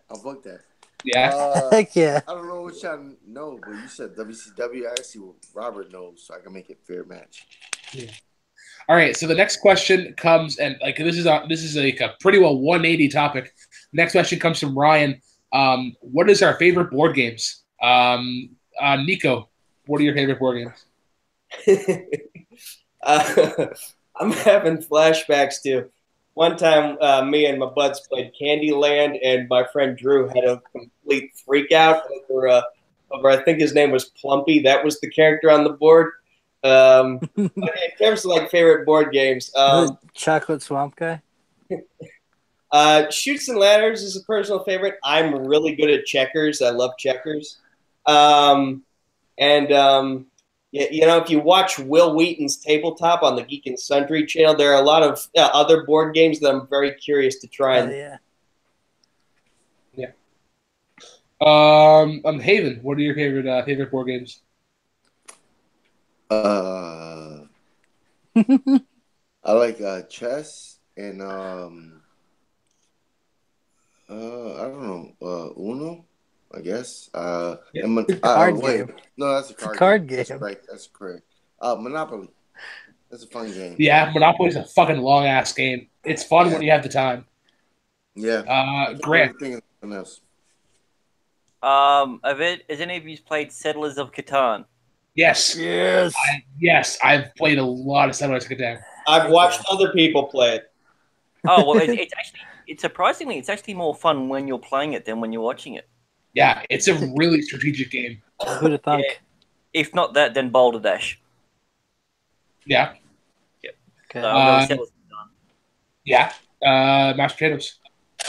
This is the subject that I get to geek out about. I am a big board games guy. Like all time, like the number one is Risk. Risk is the all time number one. But currently, what I've been playing the most that I enjoy. All right, let's just list some names. Betrayal at House on the Hill is a freaking fantastic game. I just got the expansion for that. It's awesome. Pandemic's a lot of fun if you've got people that are patient and actually want to pay attention to the game. If they don't, it kind of sucks because they're like, "Oh, what's going on?" and then you all die. Let's see. Ticket to Ride's always fun. It's kind of like Settlers of Catan, except you're building trains. So yeah, it's exactly the same then. Well, sorry, just a quick question. Well, you're building trains. Would Cards Against Humanity be considered a board game? I'd call it a card game. I'd call it a card game. Yeah. And another fun one is a game I found out about because of Will Wheaton's show. Carcassonne is a lot of fun. It's kind of like Risk, except you're building the board as you play the game, like tile by tile. And there's no actual like combat. You're just like claiming spaces. So you like build the board and stake your claim to it, and then you play until you've like built an entire board, and then you rack up your points. It's a lot of fun. Was that this past season or the one before that? Because I think I remember the one you're talking about. I believe it was the last season, not like 2 ago. Okay. Yeah. Yeah. It's the one with the little like meeples. I think I remember that one, but I'll need to go back and double check it. Yeah, it's a lot of fun. There was also this one that they did back in season 1 with Grace Helbig and Hannah Hart. It was like this racing game, I think, on a board. And like there's this unedited version of the episode that goes on for like at least 2.5 hours. If you have hours to kill, that was kind of fun to watch. Yeah. Oh, what was that one called? Shit. Because freaking Rich Fulcher like was talking about that on his podcast too. I don't remember what it was called, but yeah, that's a fun one too. That's a lot of fun. My buddy has that game. Brooklyn desperately wants to move on, so you can move on. I just want to get mine. There's two that I'm surprised that nobody's mentioned. The two that stand out to me, Scrabble. I will gladly take anybody on in Scrabble. That's one of my favorites. I've beaten my grandmother a lot of times in that game, and I consider her like a word guru. I think every time we play, there's a word that I've never heard of that just like, it's awesome. And then the one game that this is a game that I've been kicked, punched, been called every name in the book except for a white man. Like I've been told I'm just the worst, and that is Trouble. That was one of my favorites growing up. I love that. The most violent game ever, considering that you're just playing with dice and you're popping pegs. But like I've been called some pretty mean things during that game. I love that game when it was called Parcheesi. Yeah. I remember I would like smash the shit out of that dice bubble sometimes. Oh yeah, the Pop-O-Matic. Yeah. All right, so the next question as well comes from Ryan. TV series you absolutely hate. I'll go first in this one. Honey Boo Boo, I think, is just a steaming pile of dog shit. I don't want to be friends with you. Dogs. I'll be back. Okay. Really, Grant? You like Honey Boo Boo? God, no, I don't. I hated her. I hated her when she was on Toddlers and Tiaras. Though I did actually watch that back in the day. So I think we can all agree that whatever the Honey Boo Boo show is a steaming pile of dog shit. Literally anything on the Learning Channel or E is absolute dog shit. As far as I'm considered. So much so that South Park actually used it for an episode in which they described how far the bar for society has fallen. That's what Honey Boo Boo basically did. Is it inspired South Park to show us how society has fallen so far. Yep. Yeah, pretty much all of reality TV, but that's a particular low point for sure. As for shows I disliked, does anyone remember? I can't remember if it was the Kroll Show or the Nick Kroll Show on the Kroll Show. Heck yeah! Like I just love his Netflix show, Big Mouth. That's a fucking hilarious show. Hell yeah! Really? You thought Big Mouth was hilarious? I love Big Mouth. I was pissing myself laughing like the first 3 episodes. Do you not realize that I look like Steve from Big Mouth when my hair's all fuzzy? Like, I literally wake up in the morning and I have the exact same hairdo. Like, if there's anyone on the planet that's going to play him in a real life thing, it's me. Look at the character. Now look. I can't look at me on Pennywise at the moment, but yeah. Yeah. The next time I wake up like amazing. that, I'm going to post a picture on it and then see, who wore it better, But nothing against the Kroll show so much as it is. I just like every time I see Nick Kroll, I want to punch him in the face. Like he's that one guy who you hate, but you can't explain why you hate him. I just don't like him when I see him, and I don't know why, but I just don't like the guy. I don't like the guy, so therefore I don't like his show. Yeah. Have you heard? It's a good thing it's been canceled for a while. Hooray! I know, and I'm happy about that. Sorry if he's not making as much money as he once was, but him and Mulaney are on Broadway now. It's all good. Really? Yeah, he's on Broadway. They have a freaking Broadway show called Oh Hello, based on characters John from Mulaney's that. Yeah, stand-up is fucking hilarious. I love his specials. Do you have a series where you are called Gogglebox?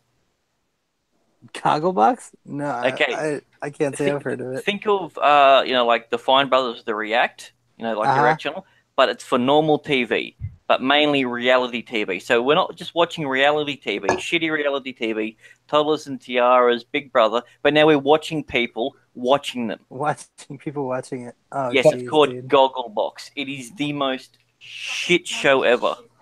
Oh, I don't want to start swearing, so I'm going to just say it's not very good. But this is how bad it is. For the last 2 years, it's the #1 show in Australia, England, and New Zealand. Each of their own versions. Geez. Wow. Wow. They all have their own versions too. People watched it more than they watched the Game of Thrones final. What? Oh, jeez. That's crazy. It is terrible. You're watching people getting drunk on a couch, complaining about the stuff that's on TV. And 90% of the time, you don't even get to see what's going on. It's just like, oh, I wouldn't like that guy. Oh, he's a bit funny, isn't he? Oh, and they all try and be funny, and none of them are actors. They're just regular people trying to be funny, and it's the most frustrating hour of television. And it's like one of those times it's like, yes, commercials are on. I get 5 minutes worth of break. Thank God. Yet everyone in my family seems to love it. Jeez, that sounds horrible. Yeah. Why internet concepts don't work on TV? Haven, TV show you hate. Yeah. Haven, what is the TV show that you would shit on the most?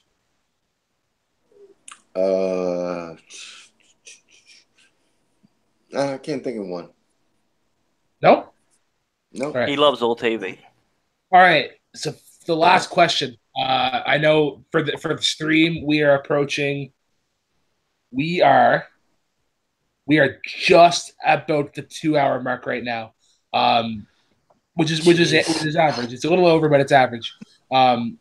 Who should play Batgirl? I have a couple of names, but I don't know if I really don't know. So I want to hear what you guys' thoughts are first. Can I jump in first? Yes, Grant. All right. There is one ultimate choice. She's already proven herself to be a kick-ass woman, and also she's a redhead. She's a tall redhead, even though Batgirl is nearly 6 foot. She's a few inches short. We're talking about Rose Leslie from Game of Thrones. She was also in Downton Abbey. Mm-hmm. Okay. You know nothing, Jon Snow. That chick. No, yeah. Yes. Yeah, I know. Yeah. She would be for me she would be perfect for. She got one. She's also herself as the thing has a somewhat of a military background. So does Batgirl, and I think she would just be perfect for the role. She's tough. She don't need no man like like that. I just can't think of anyone better. I can think of people that are taller, but I just don't think of anyone who could act as good, be tough, and yeah, that's my choice. Yeah. Caleb, who do you think should play Batgirl? Oh God, you had to go to me. You can pass. Like we can go to somebody else and then go back to you. Yeah, go ahead and do that. Hey, Haven, who do you think should play Batgirl? Freaking Rose Leslie threw me for a loop. I don't have an actress right now. I can't think of anybody that's that age that's like doing it big in the business. So I can see why Joss Whedon left. There's really no story here, and I don't have anybody. So I don't know. What do you mean there's no story? There's tons of. You work in a comic book store. You're telling me there's no story that you could put for Batgirl into film? Well, Warner Brothers doesn't have a story yet. I mean, just her origin is a perfect story. Like, my God, really? I mean, I'm gonna calm down. But really? You could no, I didn't. Not really. I was gonna say you could go from the event and the Killing Joke. Yeah. That gets really shitty. That's pretty well an Oracle movie then. Yeah, true. Yeah. I like what Ryan just put in the chat. Marie, however you say her last name from the 100. Avgeropoulos. Yeah. She's awesome. I don't know that she'd necessarily be a good Barbara Gordon, but she'd be a good like Cassandra or somebody like would be really good. Yes. Yeah. I could see her in there. Nico, who do you think should play Batgirl? So first, I'm looking at the comments, and I agree with Ryan Permerson. DC Films and WB have no clue what they're doing. That is obvious. If you left it up to me, like I know everyone kind of wants Barbara Gordon first, but I would try to figure out a story that would allow you to use all the Bat women at once. So like my thought is you've got Batgirl, Stephanie, you've got Barbara Gordon, Stephanie Brown, and even like what's her name, Kate Kane. They're Cassandra Cain.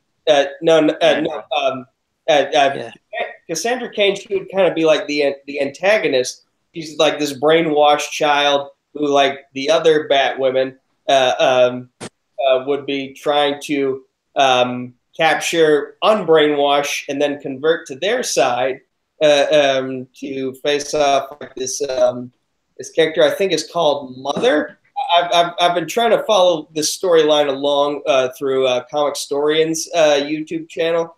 I can't remember what the title was called, but like I would just find some way to incorporate all the Bat women at once. And no, I don't mean Birds of Prey, because that would mean like throwing in Poison Ivy and Catwoman in there. I'm just like, if you're someone who has worn the Batgirl or Batwoman mantles, I would figure out a way to throw all of you in this movie.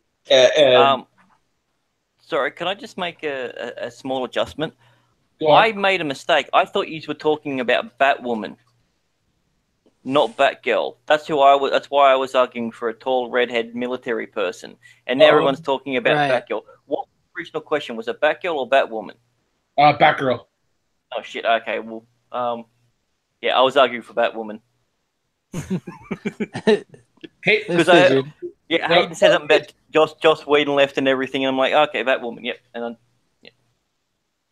then for Barbara Gordon, I feel like Emma Stone might be a good way to go.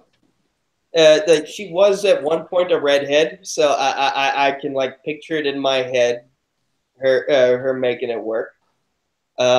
She's got the look, but I don't know that she has the action chops. But I agree, she got the look for sure. Well, no one's really given her a shot to try, though. She made her role as who did she play in Battle of the Sexes? I'm getting the tennis player's name. Caroline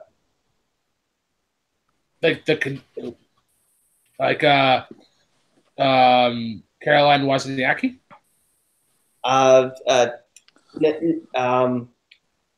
Emma Stone played a tennis player. Who did she play? Billie Jean King. That's who I'm thinking of. Yeah, like so she was able to make some of those action shots playing tennis work. So, like, true. Yeah, who's to say that if you give her a chance, she won't knock it out of the park playing like a Barbara Gordon style character? Yeah. Specifically for Barbara Gordon, I think Saoirse Ronan would be a good pick. She's already shown when she was younger that she can play like freaking badass action super well. And she's also got the freaking dramatic chops to handle any kind of storyline that you could throw at her. Like Saoirse Ronan would be great. And then another actress that I thought of who I just think is like freaking awesome is but I don't know that she'd work for Barbara Gordon. But again, she could be one of the other Batgirls. Is Tatiana Maslany from Orphan Black? That's a good pick. She's phenomenal. Like she covers all of the bases perfectly for Batgirl. Yeah. I was in the same problem as Grant. I was initially trying to cast a Batwoman, so then I was like, when I realized there was a difference, then that fucked me up. So for Batgirl, I have like Haley Steinfeld was kind of the only thing that really popped into my head. I can't think of anything, but I'll give you the choices that I had for Batwoman, and these are bad. I have one that could potentially work, and one that I don't know. The first thing that came to mind to me was actually a Bryce Dallas Howard. I don't know how. Again, it's the first thing that came to mind. And now for me, this is kind of a dark horse, and it's kind of like my theory. If Batista can do it, so can this person. Fuck it. Sasha Banks might make a good Batwoman. I'm not sure. You know, I can see that line of thinking because I actually at one point campaigned for Brandy Rhodes, who's Cody Rhodes' wife, to be Zatanna. I thought so. I can see that. I'm with you on like the dark horse pick there. Yeah, I don't know what it is, but like I think Sasha Banks has that kind of like that swagger about her, similar to kind of like what Batwoman kind of has. Yeah. And she arguably has as many back injuries as Barbara Gordon, too. Yeah. Oh, wow. I'm sorry I went there. I feel bad already. Ryan Permisson laying the smack us down. Wrestlers can't act except for The Rock. I would disagree. Dave Bautista had a really good Drax. I think it was just sort of that like deadpan delivery that worked. You give him the right role and anyone can do well. Oh yeah, for sure. Heck yeah. Yeah, I mean, Cena has had some moderate success.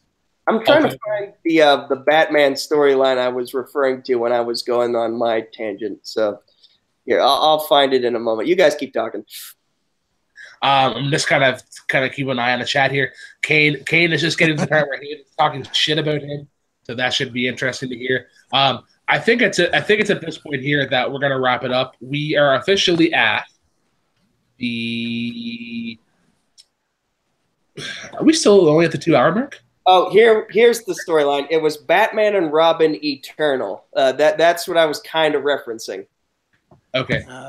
So the video says 2 hours, but we're definitely way over two. Like we're probably 2:15, 2:20. So we're gonna cut it here. We're gonna call her a night. I want to thank everybody for hopping on, joining the chat, giving us content to kind of bounce back. I want to thank our panel for joining us today. Of course, Caleb, Haven, Grant, and Nico. I'm gonna go to quickly just to kind of give everybody their plug. I'm sorry, I just looked down and Nazario said 2 hours and the hat is still sideways. Grant, to one of our debuting guys today, our special guest. Where can everybody find you? You can find me wherever there's good trivia, so Jack of all trivia in the Comic Book League. You'll also find me this time next week holding the MTS belt after I steal it from Jeremy and beat him half to death with it. Yeah. Also, as well, to our special guest, Nico, the Cosmic Nightfury. Where can everybody find you? You can find me on Facebook, Twitter, and YouTube at Nico Suave Regoli. My YouTube live streaming privileges will be given back on March 8th. You can find Omega Kappa making their return to the team division in MTS on March 6th. I don't know which combination of players we'll be using, but we will be making our return then as a team. 2 weeks from now, hopefully the match will drop then. It'll be me versus Haven versus Sean in comic book trivia. I can't wait for that match. Yeah. Caleb Traders, where can everybody find you? You can find me on Facebook, Caleb H, or on Twitter, the Caleb Hansen. I still never tweet, so you'll be bored. Check out my my band if you're in the Chicago area. We're the Beta Waves. We're playing at the Cairo Ale House on March 3rd. It's a big festival, Taste of Cairo. Metal and punk bands. There's like 8 of us. It's going to be a lot of fun. And Jack of all trivia. Yeah. Check it out. Get a match. Haven, if you're still around, anything you want to plug? Just Jack of all trivia.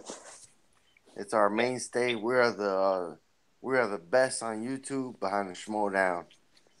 And team divisions, any divisions, we have more than any other league can offer, can sustain. We are the fucking best. That is the stat of someone who is super baked right now. That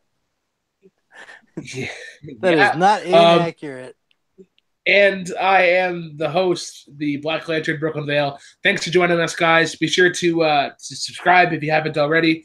Follow us on Facebook. Give us the big old like. If you want to get in on any kind of match, hit us up, and we'll try and get you a match as soon as we can. Thanks for joining us, guys, on the Rewind. This is always a fun, laid-back kind of stream. Do these every Saturday. Thanks for tuning in, guys. Good night, and drive safe. Good night, Ryan.